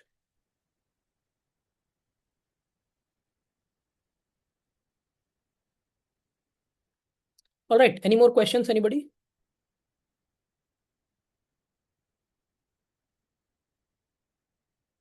Sachin, just one more question. So, when we are talking about dimensions, right? How dimensions are created in this embedding vector. So, how it does get created during the training? Is it when we are training the AI model? Dimensions are created. Dimension, we fix it. We, for any embedding model, before doing the training, we need to fix the dimension that this embedding model will be built with this particular dimension size. So we need to Oh, fix that before training itself. okay. So generally, how a particular AI model can have how many, like on an average, how many dimensions they can have? I already told you, all the different embedding models have a different dimension models. I already told you and show you, right? Mm-hmm. Yeah. Thanks, Sachin. Yeah, no problem. All right, shall we continue? If no questions are there. Okay. Lot of questions, but I hope it's clear. Okay. So now we have this embedding model, embedding model, which has given us the embedding vectors. So you see this arrow. At this stage, you will have for all your basically, data set, word embeddings available to you. Now, you see, then we have this stage called as positional encoding, and it is represented by a wave. Okay. So it's a very interesting point. Let's understand it. And you see, there is a plus symbol also, meaning what we are doing, we are taking the positional encoding and we are taking the input embedding, and what we are doing the plus. And just think of, in terms of matrix. Just go in your 11th and 12th class and just think, let's say you have one matrix coming from here, one matrix coming from here, and you are adding it. And when you have to add the two matrices, what should be the same in like two matrices? Their dimension should be same, right? For example, if you have a 3 cross 4 matrix, it can only be added with the 3 cross 4 matrix only, right? So what we are doing, let's say, I will go here back. Let me remove this.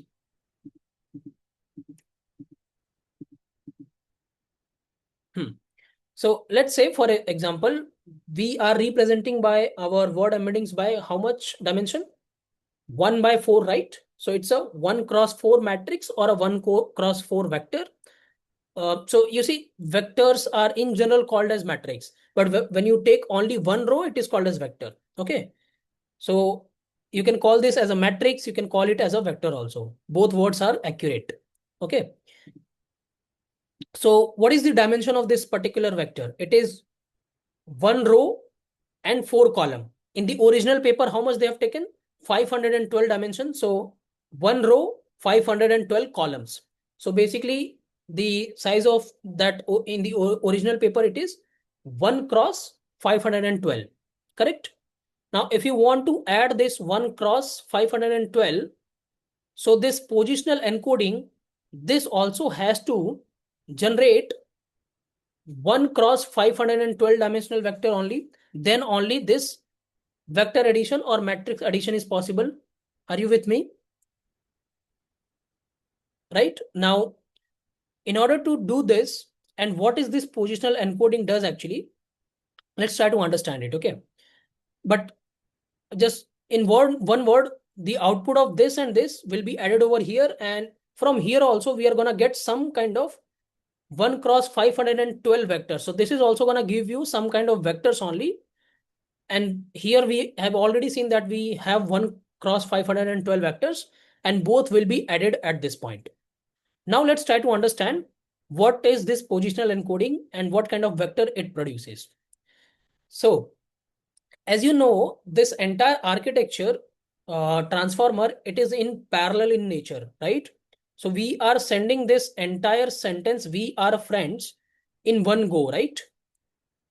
We are directly sending this, we are friends, in one go. We are not sending first we and then are and then friends. Now, due to this nature, if you remember, we had a discussion on not a very larger discussion, but we have a little touch base on this LSTM architecture and RNN's architecture. RNN architecture.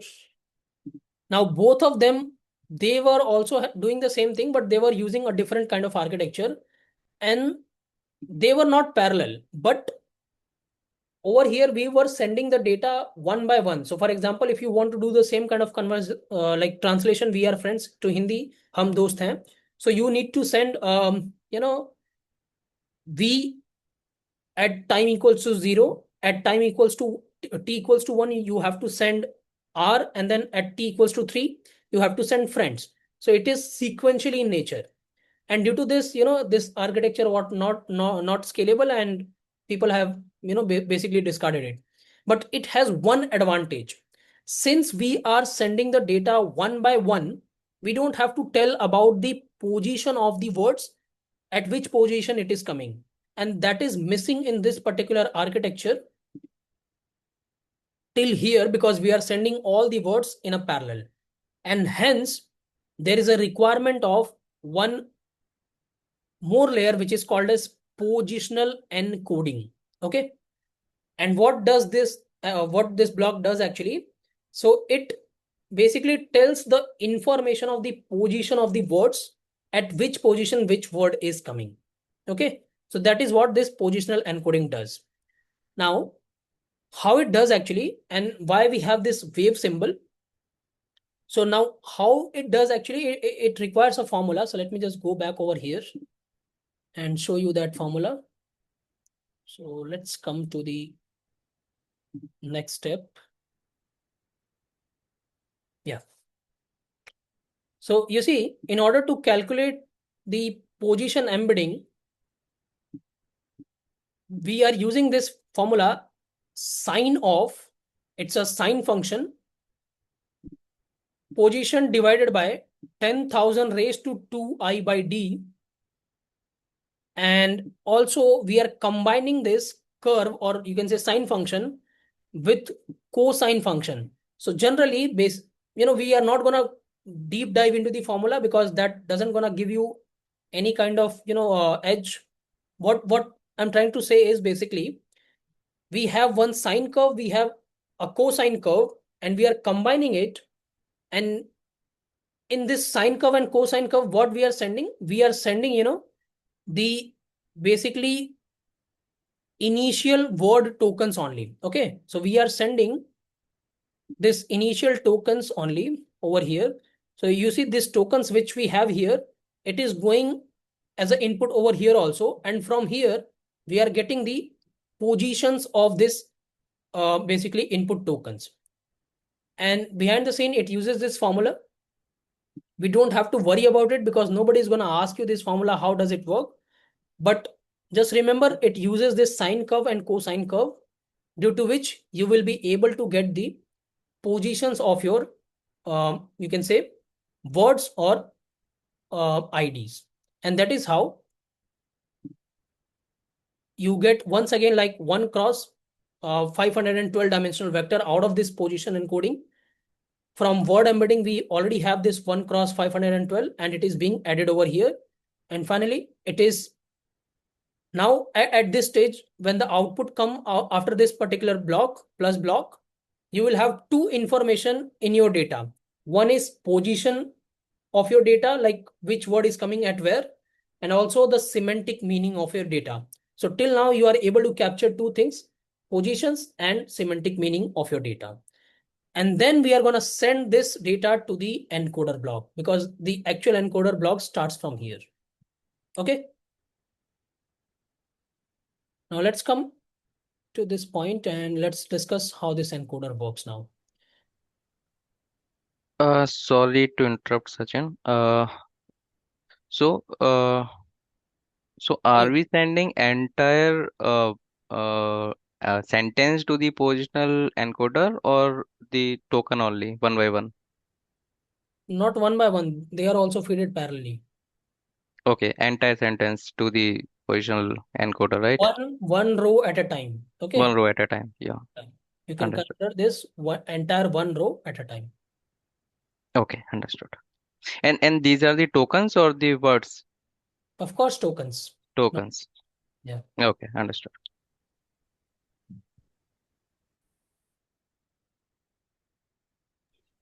All right. Sachin, just a sec. So we are sending in a whole sentence, right? But in the encoding behind the scene, it takes word by word, and for that word, it considers the dimensions as well, if I'm not wrong. Who consider we are sending one by word? All of the entire sentence we are here also sending in parallel only. No, here when we send the input, we are sending in whole sentence, right? Like we are friends. But behind the scene in input embedding, it is dividing word by word, right? No, Or no. it's So considered in a whole sentence. it will consider whole sentence, and for that only it will be basically gonna create the embeddings. Okay. Yeah. You see, for here we are writing that for each and every word there is going to be embedding. You are right, but the thing is, it's gonna consider. Let me just come here. Even for each and every word you will have the embedding, it is gonna capture the whole meaning. Okay. So yes, you are right. The embeddings will be calculated for each and every word, and on a very similar basis, the positions will be also calculated for each and every word or each and every token basically. So you are right. Yeah. So just behind the scene, how it works, that I wanted to understand. Anywhere, whatever questions or whatever we send, we'll send in whole sentence itself. But Yeah. in the back end, it divides word by word, then vectors, and based on that. No. So say this entire architecture is parallel. So you take your entire sentence, you feed it. Now this embedding model, of course, it's gonna take one word at a time, and then it will be converting it into embeddings. So that is how it will happen. It is gonna consider one word at a time. Or you can consider in this way also, that this embedding this can also be a parallelized. For example, currently we are showing a one input embedding, right? But for example, you can consider it in a parallel fashion. For one word, you will have one embedding layer. For another word, you have another embedding layer. For a third word, you have another embedding layer. So in that way, this is also can be parallelized. Okay. Yeah. Sorry, Pratik, maybe very basic question. Once we already have the 1 cross 512 dimensions, why we add another in the position encoding pattern for 1 512? Because I mean, we don't have the position of this, right? We are sending this word in a got it. parallel.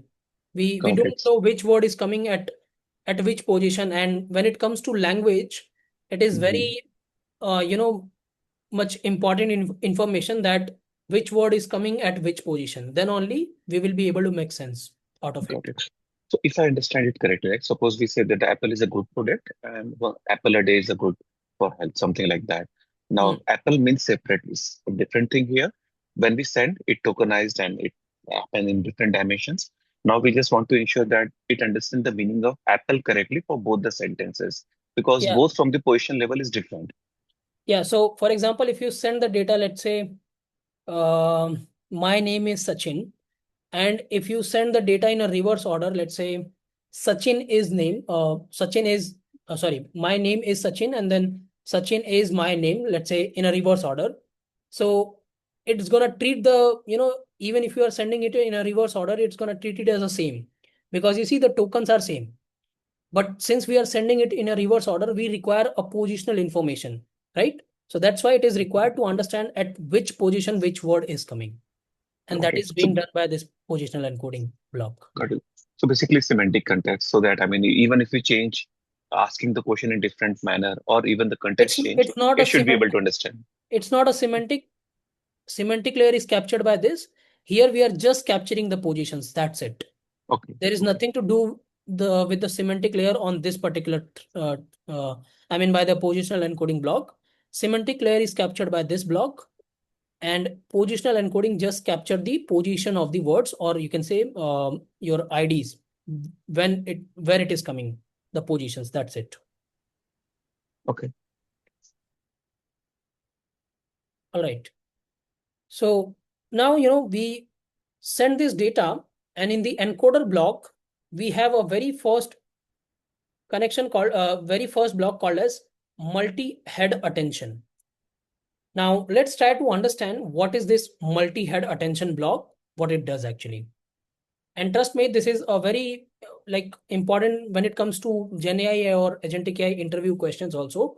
They always ask you, can you explain me the attention mechanism in the encoder or decoder block? Okay. This is a very famous question in a lot of the interviews. So with respect to that also, it becomes very important. So let's try to understand what this multi-head attention and how it works actually. Now, before we go ahead and understand what is multi-head attention, we have to understand this attention word only. And if you remember, the paper in 2017 came from where we are taking this architecture. The name of the paper was Attention is All You Need.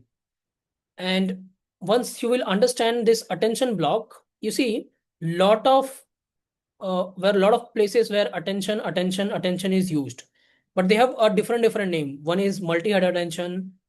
Here also we have multi-head, and here we have mass multi-head attention.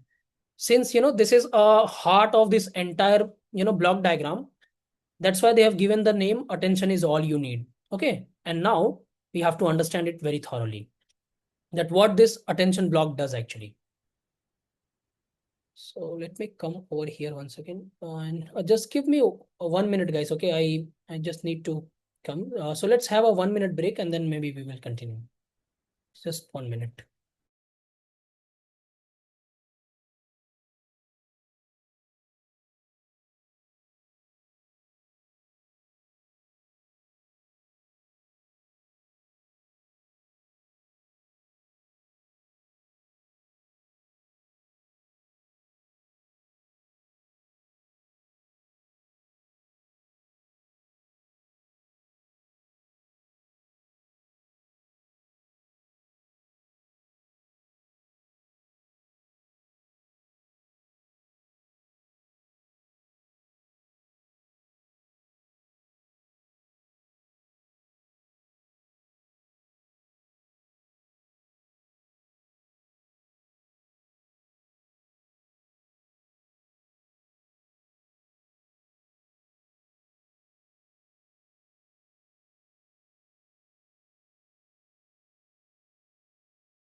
All right, let's continue. Yeah, so let's try to understand what this attention does actually. So once again, I will come here. Okay. So in this attention block, actually we take three matrices. Okay. These matrix or matrices are called as Q matrix, K matrix, and V matrix. Okay. Q stands for query, K stands for key, and V stands for value. So in this particular block, attention block, we have something called as these three matrices, Q, K, V. And what they does actually, so the formula for, over here, by the way, what we are trying to achieve is basically we are trying to calculate the something called as attention scores of all the vectors. Okay, now what does that mean actually, attention score? Let's understand it. So we already have this X vector which is coming to the input. We are considering, let's say this is a X vector which is coming as an input over here. And in the original paper, of course, it is going to have the 1 cross 512 dimension. But here we are just considering the 4 dimensions. We'll take that X vector, and what we are going to do, we are going to multiply by 3 learn weight matrices. As I said, it is going to be Q matrix, K matrix, and V matrix. Okay. Now, why we need this Q, K, and V matrix, and why do we need to add it? So let's understand this properly. Now, whenever data will come over here, in the data, we have captured the pattern of positions. We have captured the, semantic meaning, but there is still something is remaining in the data that we need to capture it. And what is that something?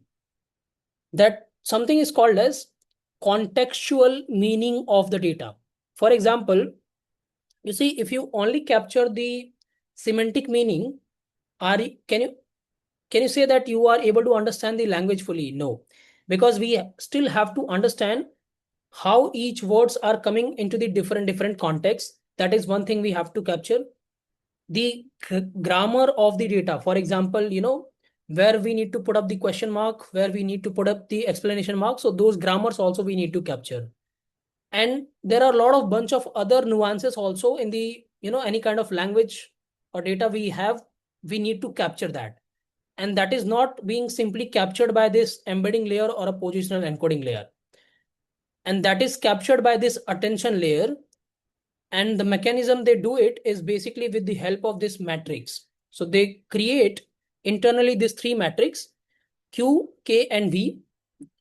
And for each and every vector X. So you see, we send how many words? We send 3 words that we are friends.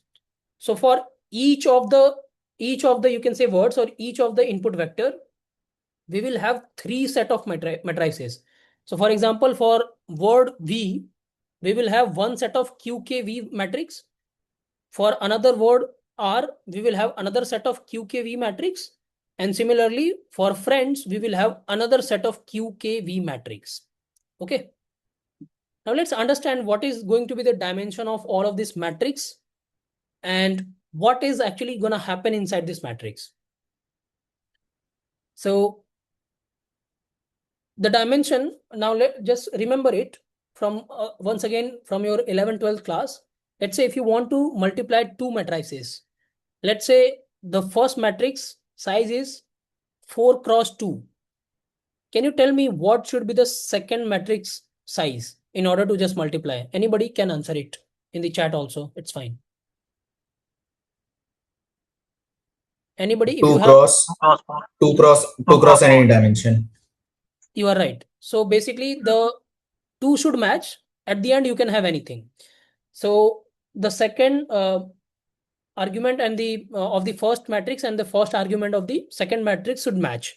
Then only you will be able to do the matrix multiplication, right? For example, in general, you can say if you have a first matrix with size m cross n, then in order to multiply this matrix with the second matrix dimensions should start with n cross, and the second word can be anything. Okay. So you see, we are sending which kind of matrix or which kind of vector we are sending for X? 1 cross 4 dimension. Now, internally in this paper, they have taken this matrix, and by the way, these matrices are called as weight matrices. Okay, weight matrices. That's why you see this is the first set of weight matrices for QKV, where we are considering 4 cross 2 dimension. Now, there is one more interesting property. So let's say if you are multiplying these matrices where the dimension is 1 cross 4, and the matrix you are doing the multiplication is 4 cross 2, can you tell me what result you are going to get? The dimension of that particular resultant matrix, by the way? 1 cross 2. 1 cross 2. 1 cross 2, right. So in general, basically you can say if you have M cross N matrix, the first matrix, and if you are multiplying it with, let's say, N cross, let's take another variable A, so you are basically going to get the resultant matrix, which is going to have the dimension of M cross A. So the first dimension of the first matrix and the last dimension of the last matrix is going to be your resultant. Okay, very simple 11th 12th class mathematics. So that's why they have taken this. But now the question arises, why they have taken only 4 cross 2? I mean, 4 is, of course, they have to take it because this is gonna need to match with the second dimension of the first matrix. But why only 2? So in the original paper, they have taken 2, but after 2017, when many of these companies started experimenting with this transformer architecture, they have started tweaking it. So somebody is doing the maybe 4 cross 30, 4 cross 3. Essentially, what you can say, if you're going to increase these dimensions, okay, if you're going to increase this dimension, the more the dimension, you will be able to capture the more nuances in your data. Okay, that's the thumb rule. But that is also does not mean you can increase it to maybe any number of level, because internally the matrix multiplication is the, you can say, costlier operation you are doing it over here. So your compute will also go in that manner. Okay, and all of these are happening in a parallel. So you can consider your compute will go really too much. Okay, so you have to again find a sweet spot. And when it comes to data science, by the way, all of this are we are learning Gen AI, agentic AI, machine learning, deep learning, they all are part of data science. And when it comes to data science, it is always about experimenting. If you are not doing the experiment, if you're not running the experiments, you won't be able to find any sweet spot. So you have to do the experiments, and then only you will be able to find some kind of sweet spot where you will be able to get some kind of optimal result with optimal compute power as well. But yeah, for this example, we are going to stick it to this 4 cross 2 dimension matrix only. Okay. So you see, for Q matrix, we are going to have the X, and we will be multiplying with our WQ, which is weight matrices for the Q. Q stands for query. Then we have this K matrix, which is going to be X multiplied by weight matrix of K. Then we have V, which is going to be X multiplied by weight matrix of V. For one particular vector, we are going to call it as 1, 1, 1. For another set of vector, because we are sending 3 tokens, right? We will have 2, 2, 2. And for third one, we will have 3, 3, 3. Now you can imagine, even if you have 10,000 words, this matrix will now have 10,000 matrices, okay, for each and every pair. Now, initially, what will happen? So these matrices, we cannot initialize these matrices with the blank value. There has to be some value. So what happens when they initialize these matrices with any kind of random value? Remember, now let's go to the machine learning class where, if you remember, we have initialized the M and C value randomly. And then what we have done, we started training it. On a very similar basis, these matrices are initialized with any random value. Okay. And then when the data will come, they get multiplied by with this data. Remember the vector which we are sending for X, input vector, basically, it is getting multiplied by those X, and then these matrices will change its value. So this is just a dummy example. For example, let's say after multiplying this is the weight matrices of Q. This is how it looks like. Okay. Similarly, weight matrices of K, this is how it looks like.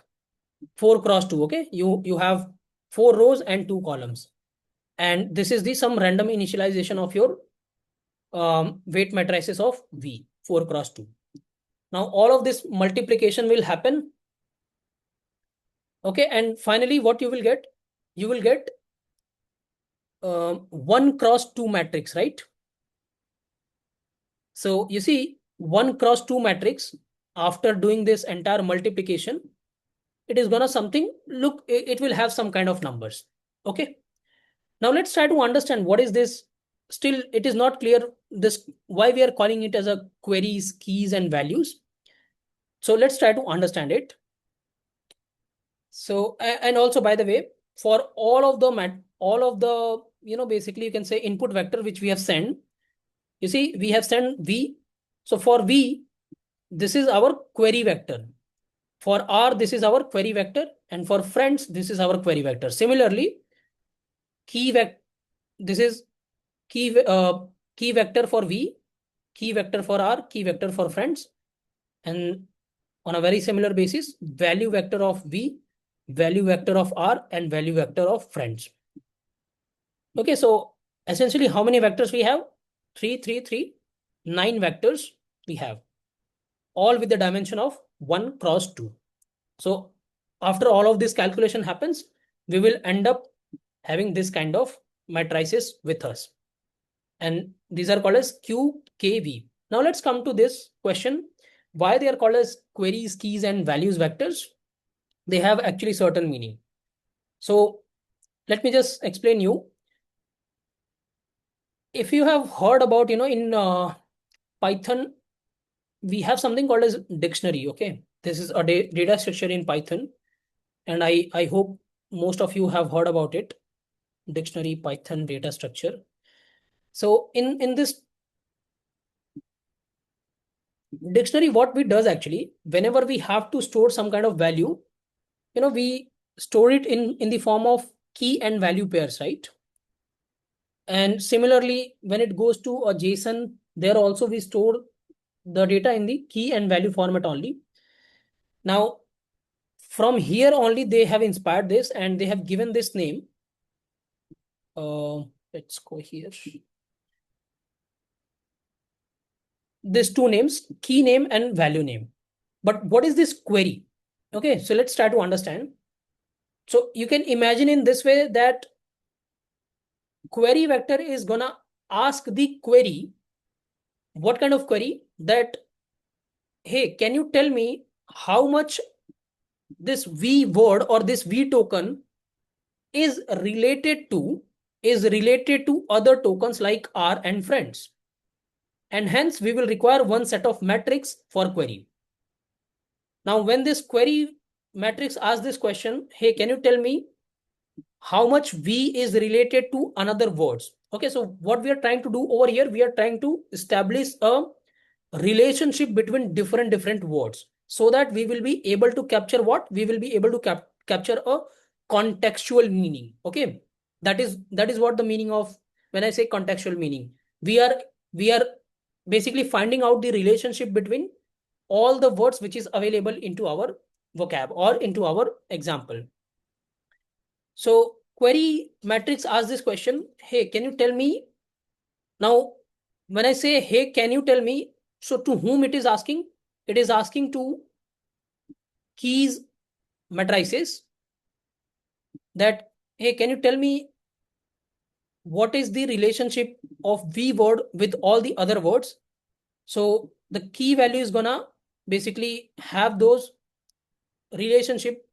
When I say, hey, can you tell me? So this key is basically that question. It becomes a question that for V, okay, for R and V, what is the relationship? And value vectors is gonna give the answer that, okay, this is what a relationship is with all the different words. And I'm just giving you this kind of analogy, okay, in order to understand. Internally, they don't ask this kind of question, but this is just an analogy to understand, okay, why we have given this name Q key and value. Okay. Now, once we have this, all the matrices available to us, let's go to the next step. We try to calculate something called as attention score. And in order to find it out the attention score, we use this formula called as softmax. It's a function. By the way, what kind of function is, we need to talk it about, but yeah, it's a softmax of what? Q matrix. Remember, we have already calculated our Q matrix over here. So Q matrix multiply by K transpose. So you see, we have the K matrix also available with us. Now we are going to take the transpose of it. And if you remember, transpose means all your row will become the columns and all your column will become the rows. Okay. So we have to take the transpose. And then this entire quantity will be divided by under root of dk. Now, what is the dk? It is called as dimension of the basically tokens which we have considered. So remember, initially we have considered 4 dimension. In the original paper, it was 512. So that is that particular terminology. Okay, under root of dk. So we have to take the square root of that dk quantity. Now, what is this softmax? Let's try to understand, because this is a very important function going forward. This also come. And I believe if somebody is coming from machine learning or deep learning background, they must have understand what is this softmax. But yeah, for all the others, let me just explain you what is softmax. So basically, softmax is a function which, let me write it over here and then we'll see the definition.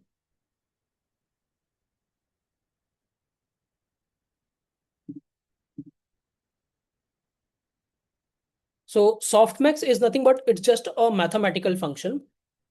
Mathematical function.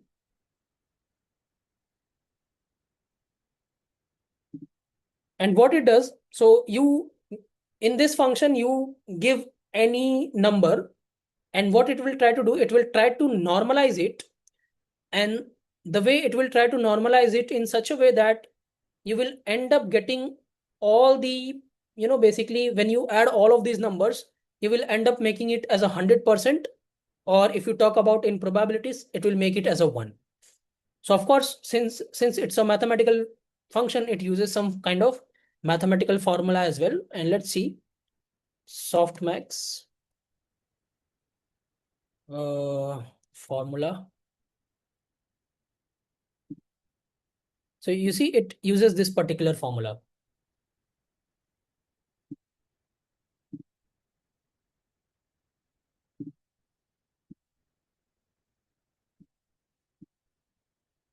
So what this formula tells actually, it says sigma of z vector equals to e raised to zi.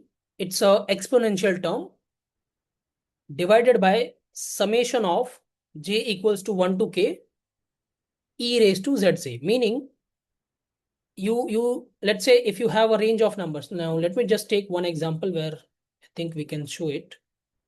Yeah, let's say this is your vector 5, 7, 10. Okay, so your z0 will become 5, z1 will become 7, z2 will become 10. Now when you pass this one by one into your softmax function, okay, in this particular formula, so this is how it will look like. You see, e raised to 5 divided by e raised to 5 plus e raised to 7 plus e raised to 10, because we are doing the summation over here. So this will give you, you see, it is giving us 0.006. Then we have to calculate for the second term, which is e raised to 7. That is coming as 0.047. Similarly for 10, it is coming 0.946. And now when you add all of this, it will end up making it as 1. So that's what the softmax does.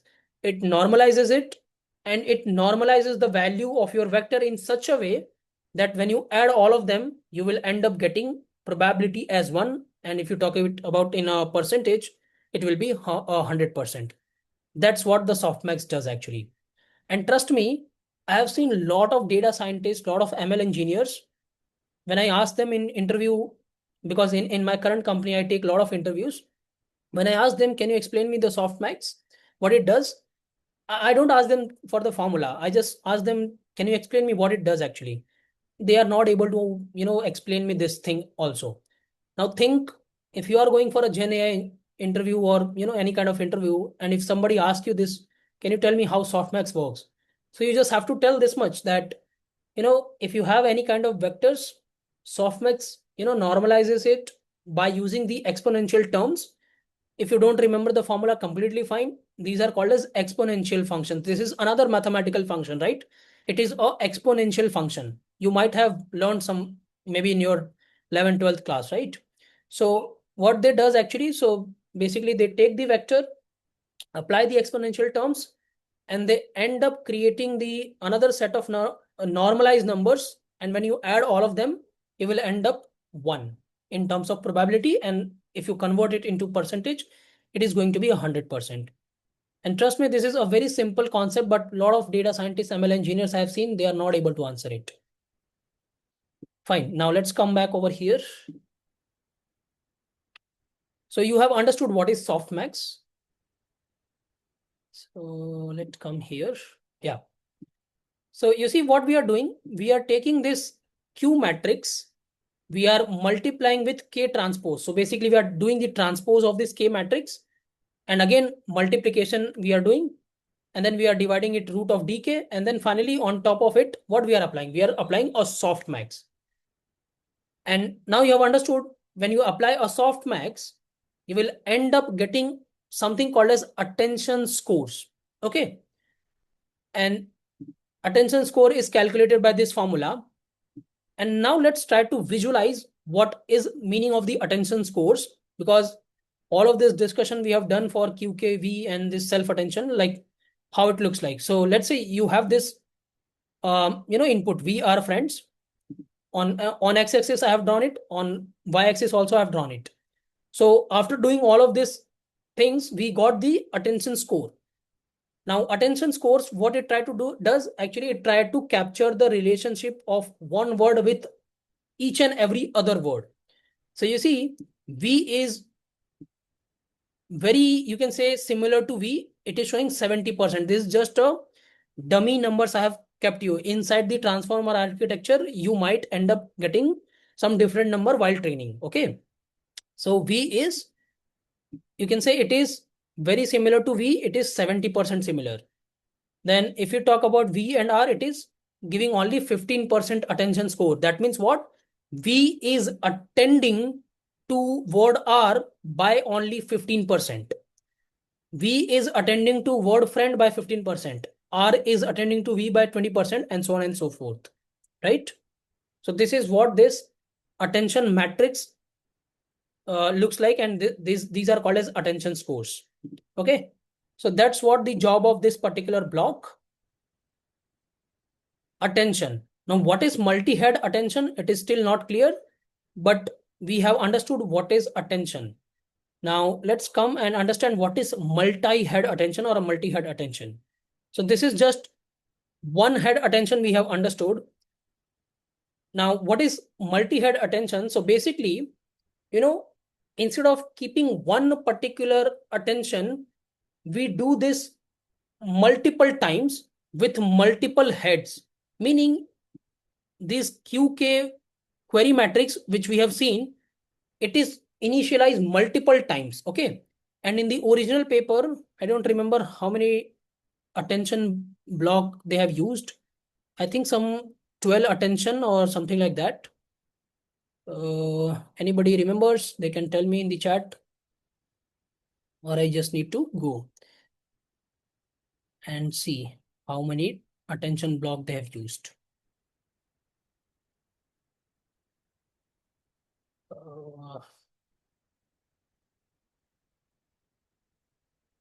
Okay, anyways, but as far as I remember, I think somewhere around 12 attention heads they have used in the original paper. I might be wrong, you can double check it. Or let me just ask to the Google. 2017 attention is all you need in encoder block how much attention head was used.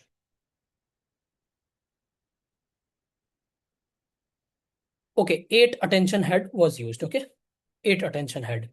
Now you might ask me question, why 8 attention head? Why not only 1 attention head? So let's come here, because with 1 attention head also we are able to capture the relationship between words, that V is attending to this word 70%. So here is the answer why we will need multiple heads. So one head might end up capturing one pattern in the data. It can be maybe, let's say, grammars. The second head might end up capturing the, maybe, let's say, another nuance of your language. It can be, let's say, uh, understanding of maybe, where to put question mark, where to put explanation. Another head can capture one another nuance, because we don't really know that how many nuances is available in the languages. I mean, as a human we know, but this architecture doesn't know, and hence there is a requirement of multiple heads. In the modern paper, for example, let's go with this GPT-4 O mini, okay, which is still being used in the industry. So let's go and ask this question: GPT-4 O mini, how many attention heads they have used? Let's see. Okay, it is not publicly disclosed, but essentially what happens actually, so in the modern architectures they use even 12 attention heads, sometimes maybe 16 attention heads. So basically they increase the attention heads so that they are able to capture more nuances in the languages. And hence, of course, if the attentions heads are increasing, you can understand, let me come here, you can understand these matrices will also increase. And you see, in this matrices, what we are doing, we are initializing the random numbers, right? And if you are going to increase this attention head, and if you can connect it from machine learning class, where we have talked about M and C parameter, these are also called as parameters over here. And if you are going to increase the attention head, you can see how many number of parameters it will have. So basically the number of parameters will increase.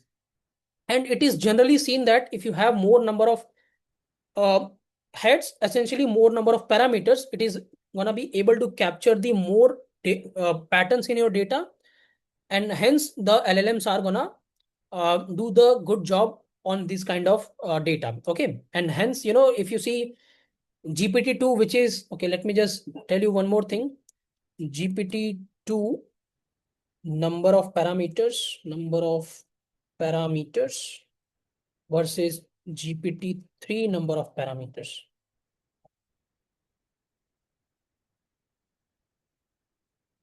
So you see GPT-2 has 1.5 billion parameters. And by far now you have understood when I say parameters, what does that mean, right? It is nothing but those weight matrices which they have initialized. Okay. And GPT-3, you see, it has 175 billion parameters. You see, it is not twice, thrice. I don't know how much times it is. You see, it is too much big. And if you are going to increase those attention heads, hence you are going to able to capture more and more relationship your data. And that is why whenever, any LLMs, they release their, any company, when they release their LLMs, they said, okay, we have released the model with this much billions of parameter or this much trillion of parameters. And I hope now you are able to connect the dots from machine learning class to this one, these parameters, from where it is coming. Okay, so I think we can stop over here. We have done the discussion till, multiple head attention, and this block is now should be clear to you what this multi-head attention does actually. So it basically, it is able to, create the, basically it is able to get the, you can say ranges, or you can say the basically relationship between one word with all the every other words. Okay, that's what it is doing essentially, this multi-head attention. Now, if you have any question, you can ask. Sachin, can you please repeat the last thing about parameters? What should I repeat in that? What you have not Like, understood?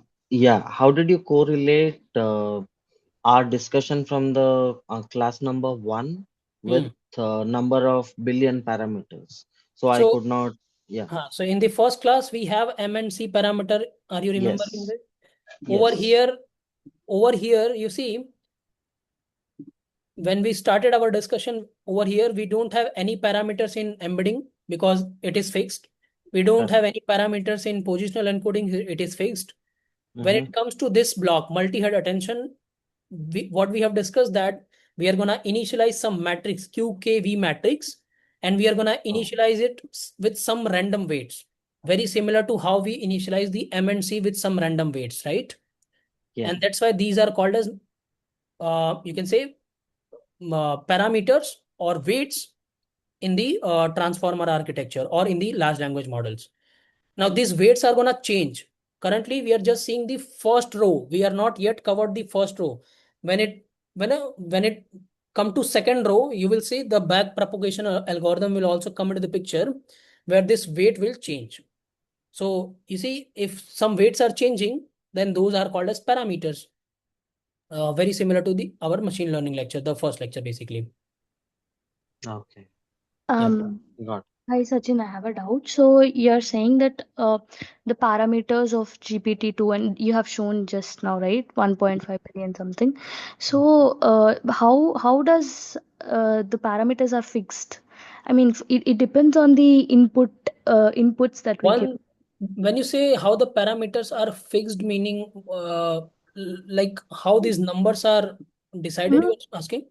Yeah. Like you are saying, you have shown in the previous slide that, Uh-huh. yeah, This number of, 1.5. okay, yeah. So basically, these parameters are, for example, it depends upon how many number of heads you are taking. So let me just show you. You see, over here, we will have some parameters. Then going forward, you will notice there is another block which is feed forward neural network. Over here also, you will have some parameters. And then in the decoder block, you will have some parameters.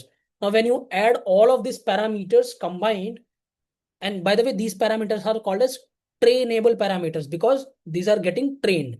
Very similar to M and C parameters, those two parameters which is getting trained in the linear regression class, right? Because you see, when we were sending one row after another row, it was getting changed. So M and C was getting changed.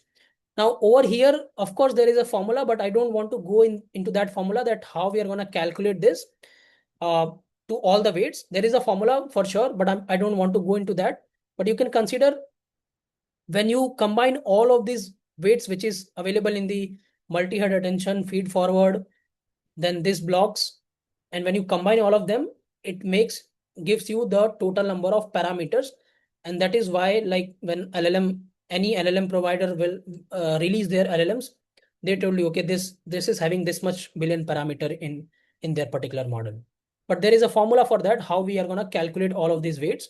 And it depends upon, the of course, the number of input vectors, and the in the architecture, how many, the dimension of the matrix which we are considering.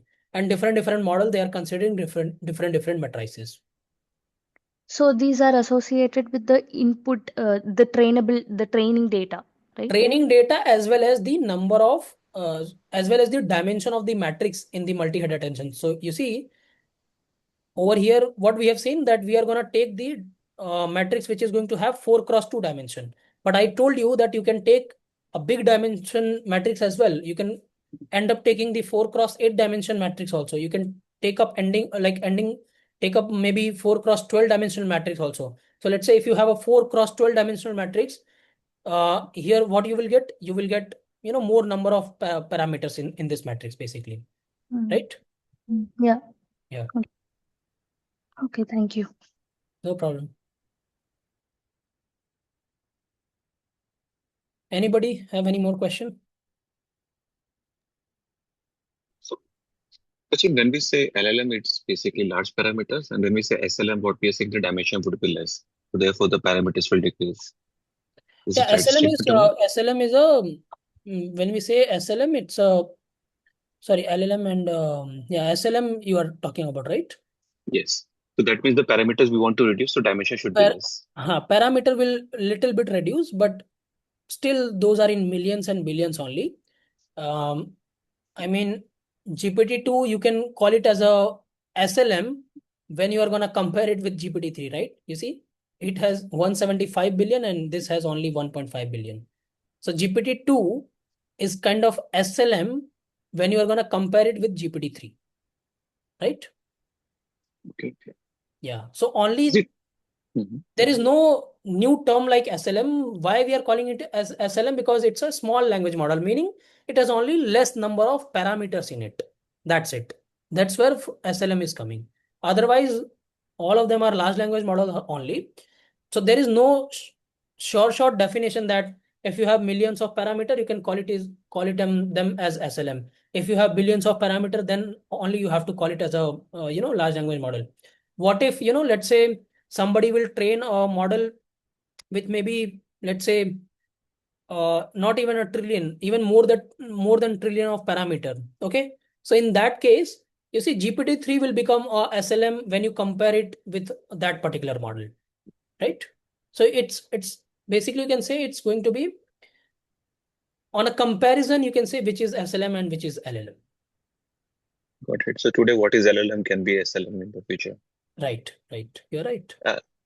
Is it fine to say that SLM is, for example, task specific? For example, for coding, or maybe for medical, we just So created yeah, only yeah, medical. yeah, yeah. It is very much possible. In that case, your number of parameters will be way lesser than LLMs. You are right. It can be a task specific. Yes.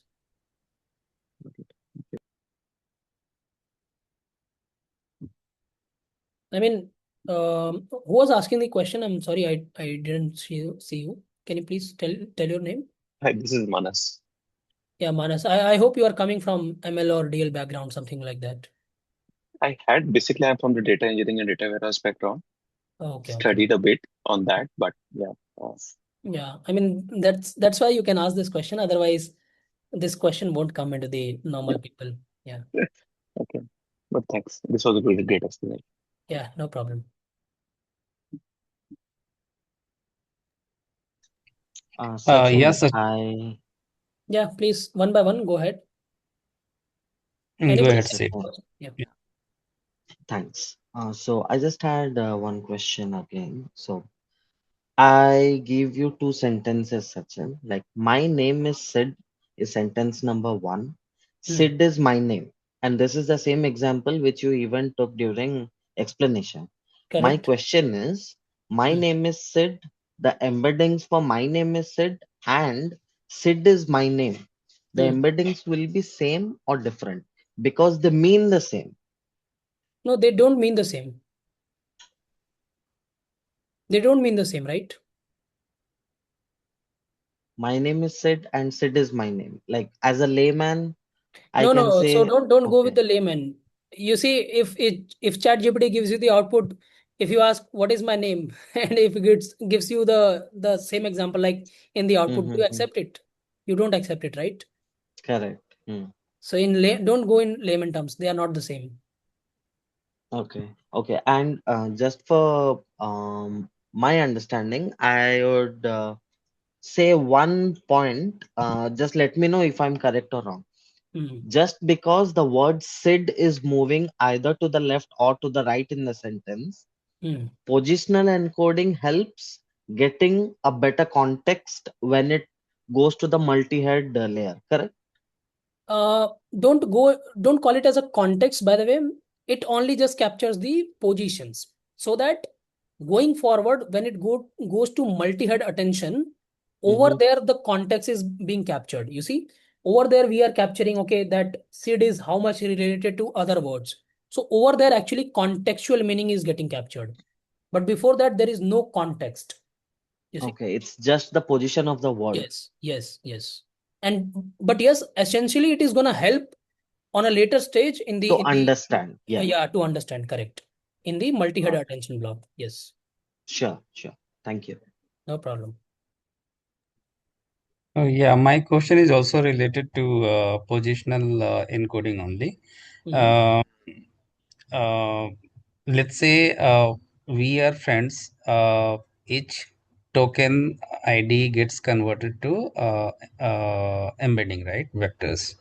Now, the same information is passed to that block, positional encoding block, where we know No, that. that information is not passed to positional encoding block. You see, like we are friends. Okay. You are saying the IDs of that, right? Not the embeddings. Yeah. So this is same goes to here.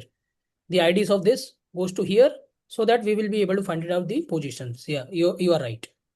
Okay, and okay, a token ID goes to positional encoding. Okay, and once we know the sequence of each token ID, then is it also affect the embedding value of each token ID, or how is it?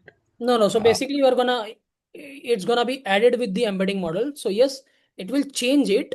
But when you say affect it, kind of it is same. Yeah, it's gonna be added with the embedding model. So now the vector which is coming out of this particular block, this plus block, it will have both the information, position of that particular token as well as the semantic meaning of that token. So both information will be present uh, when it will come out from this plus block.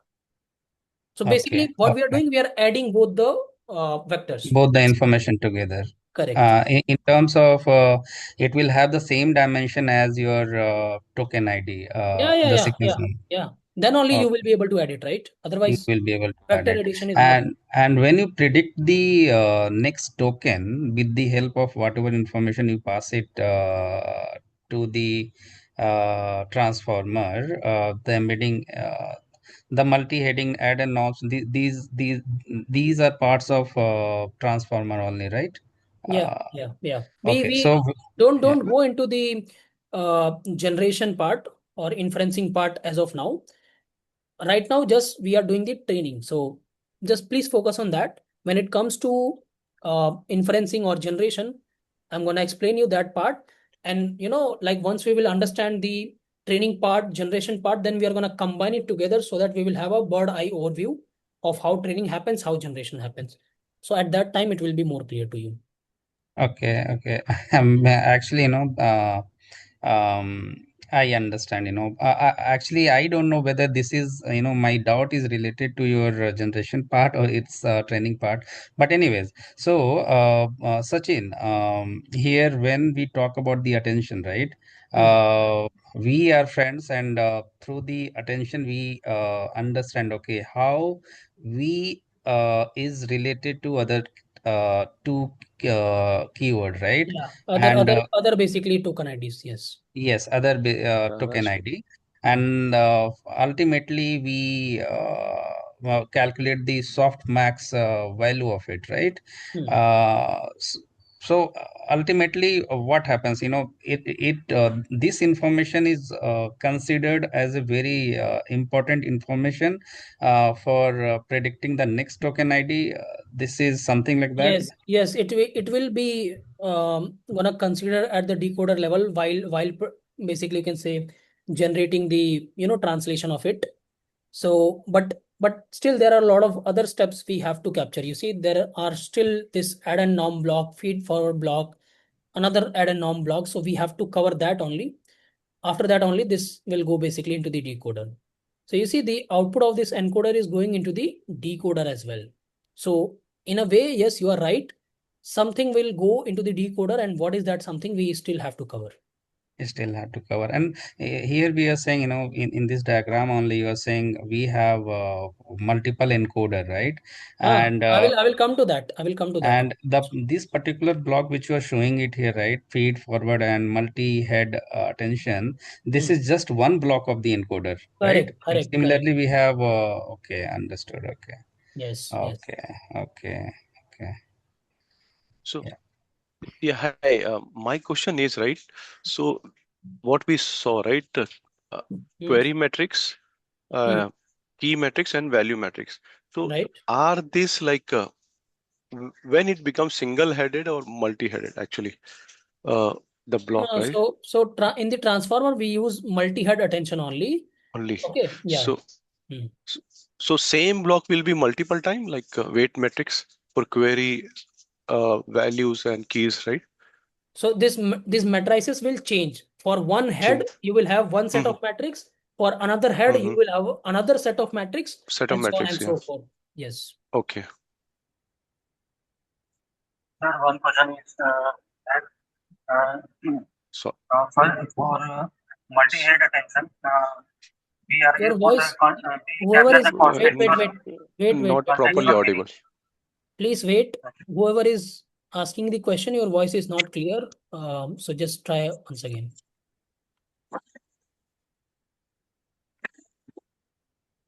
Now my voice is clear to you? Yes, now it's clear. Okay, sir. I am asking you that multi-head attention is for the capturing the contextual meaning. Yes, you are right. Yeah. Sir, there is three parameters like query, key, and value. We multiplied each tokens vector with these three parameters. Okay. But my question is that the dimension of 4 cross 2. Sir, what is it? Where it comes? I didn't understand it. We have assumed this as 4 cross 2. Okay. In the original paper, it is going to be 512 cross 2. Because you see, Yeah, because we have assumed each it. token, yeah, We have each token assumed. contains Wait, vectors. let me finish it first. We have assumed the 4 dimension for each of the token, and hence the matrix needs to become as 4 cross 2. But in the original paper, one input dimension were represented by 1 cross 512 matrix. So hence in the original paper, it is going to be 512 cross 2. Now you can ask why cross 2? In the original paper, they have taken cross 2, but as I said, it is totally, changeable parameter. A lot of companies have taken this architecture, they have changed it. If you go and check the maybe architecture of GPT-3, GPT-4, or maybe Claude, they have a different, you can say, this weight matrices dimension. So it is totally changeable. Because of research paper, we are using that 4 cross 2 matrix. We should be used. We should use, it's not a proper word. Just to understand this example, how it works, we are considering it as a 4 cross 2. There is no restriction, you have to use 4 cross 2. Okay. Yeah.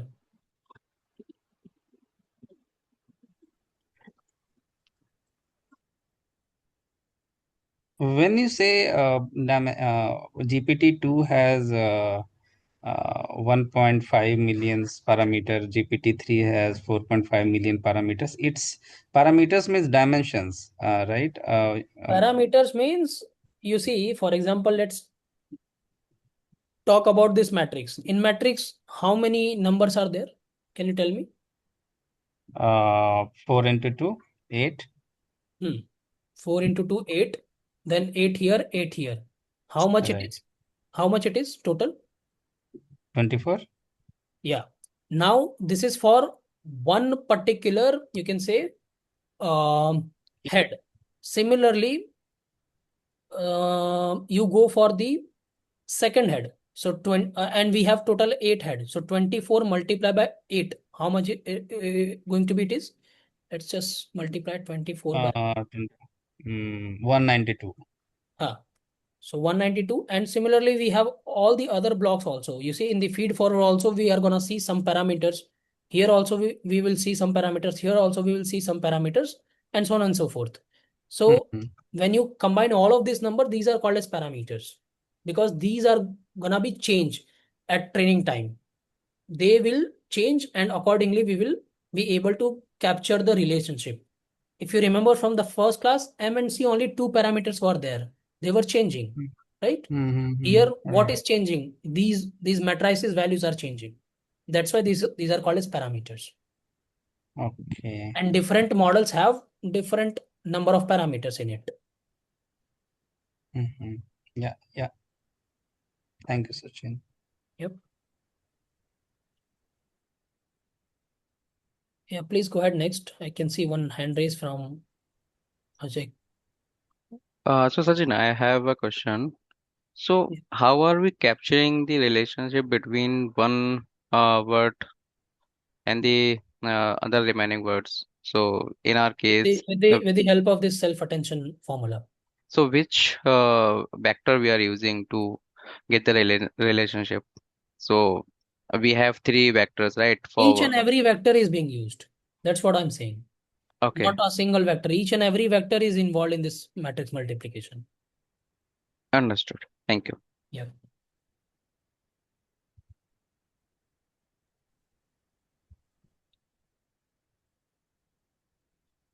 Yeah, I'm not able to pronounce your name. Ajaikw. I can see your hand raise. You can go ahead. Sachin, my name is Aditya. Yeah, Aditya. So the question is like whatever I have understood till now, can we just go back to the transformer diagram? So here in the inputs we are parallelly sending the sentence like we are friends, right? So that goes to the input embedding, and then in the paper it is mentioned as 1 into 512 dimension. So it is multiplied by twice, like once, 1 into 512 into 1 into 512. So that is what this vector means, right? Multiplication is happening inside this block. Over here, no multiplication is happening. So what about this plus, like vector? You can understand in this way that, for example, we are friends. So V is represented as 1 cross 512 dimension after this Correct. block, right? Okay. After this block. And then for R also same, 1 cross 512. For friends also, 1 cross 512. They are stacked to each other and it is sent parallelly over here. And then same like this input goes to positional encoding. From here And also in the you positional encoding, it gives the semantic meaning of like the product. in the positional encoding you will get the positions of your IDs. Semantic meaning is captured in the input embedding layer. You are doing the reverse. Okay. Yeah. Okay.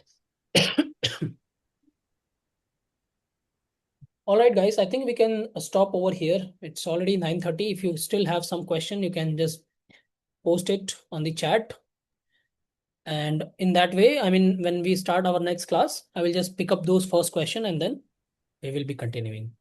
Okay. I can just take one more two question before ending up. But yeah, remaining you can put it in the chat. Hi, this is not a question. This is just for helping everyone. In the chat, I share a link of a transformer interactive way, and you can use it also to teach more people how it works because they show how the model is working. Yeah, this I know this link, but you know, like this is like at a stage when people will understand each and every block. But by the way, thank you, Carla, for this. Once you learn the entire block one by one, I think then this link is useful. I know this link already. Yeah, but by the way, thank you for sharing to the community.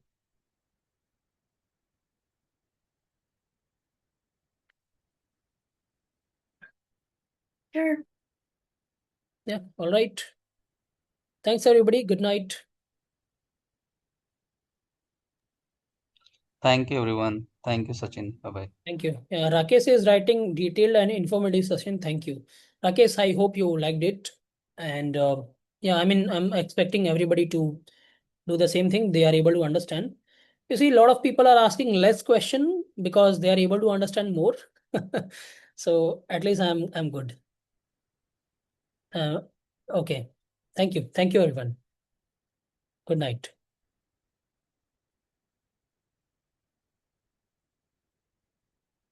One request I have, if people are there, so you know, if you found it little bit, you know, helpful, you can just write some kind of LinkedIn post for us on the LinkedIn. I mean, this is not just a pushing from my side, but see, as a teacher also, like I will be, getting a chance over here in this particular platform to teach further, and you will also get the benefit in order to, get the good knowledge. So just request, if you want to do it, it's fine. If you don't want to do, that is also fine.